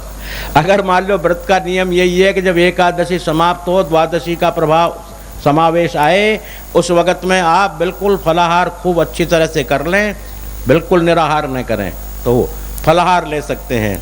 और एकादशी का व्रत मैं करना चाहता हूँ, ये तो आप अवश्य करें। क्यों ऐसी छोटी सी बात आ गई हमारे राजस्थान की गुजर बाबा की। एक गुजरी ने कहा मैं दूध कर दूं तेरे इसमें महरी में राबड़ी में। अरे बोलो भाई दूध कर दे तू मेरी मैयो ही हो जाए। गुजर कह रहा है कि दूध कर दे, हमारी राजस्थानी भाषा, बोलो दूध कर दे तो मेरी मैयो ही हो जाए, अर्थात दूध कर दे तो मैं तुझे माई मान लूँ, अपनी पत्नी से कह रहा है। तो मेरे भाई तू एकादशी व्रत कर दे, तू मेरा गुरु का गुरु हो जाए, बहुत ही बढ़िया बात है, मेरे बहुत बड़े एहसान की बात है। अवश्य व्रत करो और गृहस्थी को ही करना चाहिए, इसमें सन्यासी का नियम नहीं, ये गृहस्थियों के लिए ही है। और कितनी बार करना चाहिए? महीने में 2 बार आती हैं, शुक्ल पक्ष की एकादशी, कृष्ण पक्ष की एकादशी। उसमें जो है क्या क्या आप एकादशी का व्रत करें और अवश्य फलाहार करें, निश्चित आप भगवान का पूजन करें और अवश्य करें। ऐसा करोगे तो मैं बहुत बड़ा अपने आप को धन्य मानूंगा कि इतनी देर बोला हूँ, कुछ प्रभाव हुआ है। श्री रामधारी गौड़ जी जहाँ भी सुन रहे होंगे, हम आशा करते हैं आप संतुष्ट हुए होंगे। हमारे पत्रकार भाई नोएडा से पधारे हैं, ये लिख रहे हैं गुरुदेव को दंडवत प्रणाम। मेरी जिज्ञासा इस प्रकार है, पिछले सत्संगों में हमें ये जानकारी मिली कि आत्मा अजर व अमर है। आत्मा की आवाज़ पर चलने वाले व्यक्ति का स्वरूप कैसा होगा और क्या आत्मा की आवाज़ पर चलना संभव है? मेरे पत्रकार प्रेमी, पहले तो आपको आशीर्वाद, दंडवत के लिए आशीर्वाद। जो प्रश्न आपका है कि प्रथम दंडवत, तो प्रथम दंडवत का मेरा मंगलमय आशीर्वाद। और आगे आपकी शंका है कि आत्मा अजर अमर है, बिल्कुल है, एकदम 100% है। वासांसि जीर्णानि यथा विहाय नवानि गृह्णान्ति नरोपराणि, नैनम छिन्दन्ति शस्त्राणि, नैनम दहति पावक, न चैनम क्लेशयन्त्यापः, न शोषयति मारुतः। अर्थात ये अजर अमर है, इसको गल नहीं सकती, कट नहीं सकती, छिद नहीं सकती, भिद नहीं सकती। बिल्कुल इसमें तो शंका है ही नहीं कि आत्मा अजर अमर है। परंतु मेरे प्रेमी, आपने कहा कि आत्मा के आधार पर चलने वाला आदमी कैसा है, वो बहुत ही अच्छा है, बहुत ही सुंदर है, बहुत ही बढ़िया बात है। परंतु मेरे प्रेमी, आत्मा की आवाज़ पर वही व्यक्ति चल सकता है जो आत्मा को जान गया हो। क्यों? आत्मा के भेष में बहुत है भीतर। क्योंकि शेर की आवाज़ कई बार जो है आदमी भी निकाल देता है, शेर की आवाज़ और तरह भी निकाल ली जाती है। शेर की आवाज़ अनेक भांति से आजकल कंप्यूटर से भी निकाल देते हैं, बाजे में भी निकाल देते हैं। तो ये पता नहीं लग पाता कि ये आत्मा की आवाज़ है किसी और की आवाज़ है। क्योंकि हमारे शरीर के अंदर में ये जो आत्मा आप शब्द बोल रहे हैं मेरे प्रेमी, इसके 18 परकोटे हैं। परकोटे मतलब जानते ही होंगे आप, लेखक है तो आपको पता है दीवार। और ये दीवार तो साधारण है, तोड़ी फोड़ी जा सकती हैं, पर वो परकोटे वज्र के हैं। 18 परकोटे हैं और 18 परकोटों के बीच में ये बैठी हुई है। 18 निश्चित आप गिन लीजिएगा और लिख लीजिएगा। 18 परकोटों के अंदर में हैं 5 ज्ञानेंद्रिय और 5 कर्मेंद्रिय। 5 ज्ञानेंद्रियों का परकोटा है, 5 कर्मेंद्रियों का परकोटा है, 10 ये हो गए। काम, क्रोध, मद, लोभ, मोह और मात्सर्य 6 ये ठगों के परकोटे हो गए। अर्थात 10 और 6 16 परकोटे तो ये हुए, और बुद्धि और मन दोनों कुंडली लगाए हुए बैठे हुए हैं। उसके भीतर आत्मा है। अब उसकी आवाज़ को पहचानने के लिए बहुत बड़ी शरणागति की ज़रूरत है, जो मैंने आज बोला है। शरणागति हो जाने के बाद ही ये पता लग पाया कि मेरी आत्मा कह रही है, वरना तो मन इतना फ्रॉड है कि वो आत्मा के भेष में कहता है कि यार कौन देख रहा है, चोरी कर ले। तुम्हारी आत्मा तो नहीं कह रही, पर मन कह रहा है, आत्मा से कहलवा रहा है कर ले चोरी, क्या फ़र्क पड़ रहा है, कौन देख रहा है, जब देखेगा जब देखा जाएगा। तो ये मेरे प्रेमी, आपको ये आभास कैसे होगा कि आत्मा की आवाज़ है? अगर आत्मा की साथ में चल दें तो मेरे प्रेमी, आपका नाम है जीवन मोक्ष। क्योंकि मोक्ष 4 प्रकार की होती है। मुमुक्षु होता है, जीवन मोक्ष होता है, सामीप्य मोक्ष और सायुज्य मोक्ष। अर्थात आप जीवन लेते हुए भी संसार के अंदर में बिल्कुल मोक्ष का सर्टिफिकेट मिल गया है, क्रेडिट कार्ड मिल गया है, टिकट मिल गया है मोक्ष का। पर कब मिल गया? जब आत्मा को आप पहचान लें। क्यों? आत्मा के भेष में भेड़िए बहुत हैं भीतर, वो भेड़िए भी वही ध्वनि शेर की निकाल देते हैं और उसके लिए आत्मा की आवाज़ मान लेते हैं। इसलिए आत्मा की आवाज़ पहचानने वाला कैसा है? वो ब्रह्म है, वो ब्रह्म स्वरूप है, अर्थात मोक्षगामी हो चुका है, वो जीवन मोक्ष है। उसका नाम बोल रहा हूँ जो आत्मा की पहचान गया है। पर मेरे प्रेमी, आत्मा के भरोसे में हम फ्रॉडता का भरोसा न कर लें, क्योंकि भीतर आत्मा तो बहुत कम बोलती है। जब 18 परकोटों पर आप विजय करेंगे तो आत्मा की आवाज़ आएगी, वरना 18 परकोटों के अंदर वो बेचारी बैठी हुई है, उसकी आवाज़ तुम सुन ही नहीं पाओगे। उसकी आवाज़ का पहचानना ही तुम्हारा मुश्किल है। उसकी आवाज़ वो ये फ्रॉड 18 आने ही नहीं देंगे। पहले तो मन काट देगा, फिर बुद्धि काट देगी, और उससे भी निकले तो काम, क्रोध, मद, लोभ, मोह। क्योंकि मन जहाँ जाता है वो वैसा ही रूप बना लेता है, वैसा ही सिद्धांत बना लेता है, वैसी बातें करने लग जाता है। मेरी आत्मा ऐसा कह रही है, मेरी आत्मा ये कह रही है कि चीज़ को उठा ले। पर मेरे प्रेमियों, क्या कहती है कभी आत्मा? आत्मा की आवाज़ को पहचानना संभव नहीं है मेरे प्रेमी। अर्थात आत्मा की आवाज़ को आप पहचान चुके हैं कि फ्रॉडों की आवाज़ नहीं है, और मैंने परकोटों को छेदन भेदन कर लिया है, तो आप बिल्कुल ब्रह्म हैं। मैं आपको ब्रह्म कहूँगा, जीवन मोक्ष कहूँगा, आपको मुमुक्षु कहूँगा। और जित घट बसे पार ब्रह्म सोई सुहावा ठाव जी। आपका शरीर सुहावना है, सुहावा ठाव है, आप पूजने योग्य है, नमस्कार करने योग्य है। परंतु ये शर्त है कि आत्मा की ही आवाज़ हो, मन की न हो, बुद्धि की न हो, ज्ञानेंद्रियों की न हो, कर्मेंद्रियों की न हो, काम, क्रोध, मद, लोभ, मोह की न हो। इसकी पहचान आप में पहले आ जानी चाहिए। क्योंकि कई बार देखा गया, मैं भी और आप भी, जैसा हमारा मन होता है वो आत्मा तो नहीं कहती। जब प्यास ज़्यादा लगती है और एक गंदा पानी भरा रहता है जिसमें कट्टी पेशाब धोते हैं लोग गाँव के बाहर, और बिल्कुल मैला, प्यास लग रही है, बहुत तेज़ प्राण कंठगत को आ रहे हैं, तो गुरु कहता है अपने चेले से, मेरी आत्मा कह रही है कि ये पानी बहुत सुंदर है, पी ले।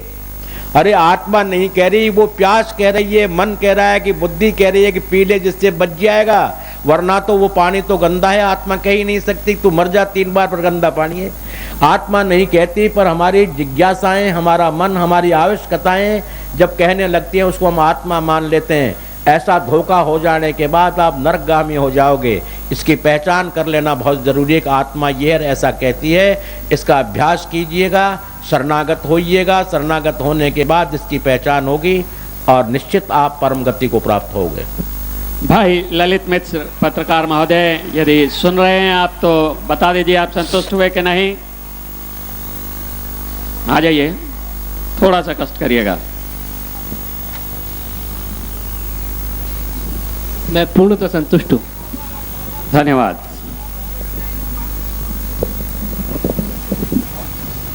और कोई जिज्ञासाएं हों तो कह सकते हैं, वरना तो गर्मी का टाइम है, भोजन वो प्रसाद, क्योंकि अब जो है क्या कहते हैं, भूखे भजनन होए गोपाला, और ये ले तेरी कंठी माला। थोड़ी देर में हम भी उतार के डाल देंगे कंठी मालाओं को।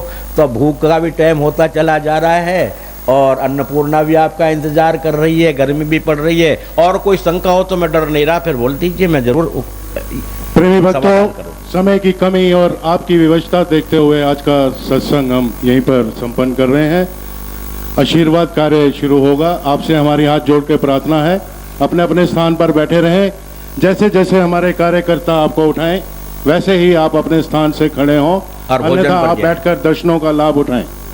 आज हमने एक नया प्रयत्न करने की कोशिश की है कि आपको किसी प्रकार की परेशानी ना हो।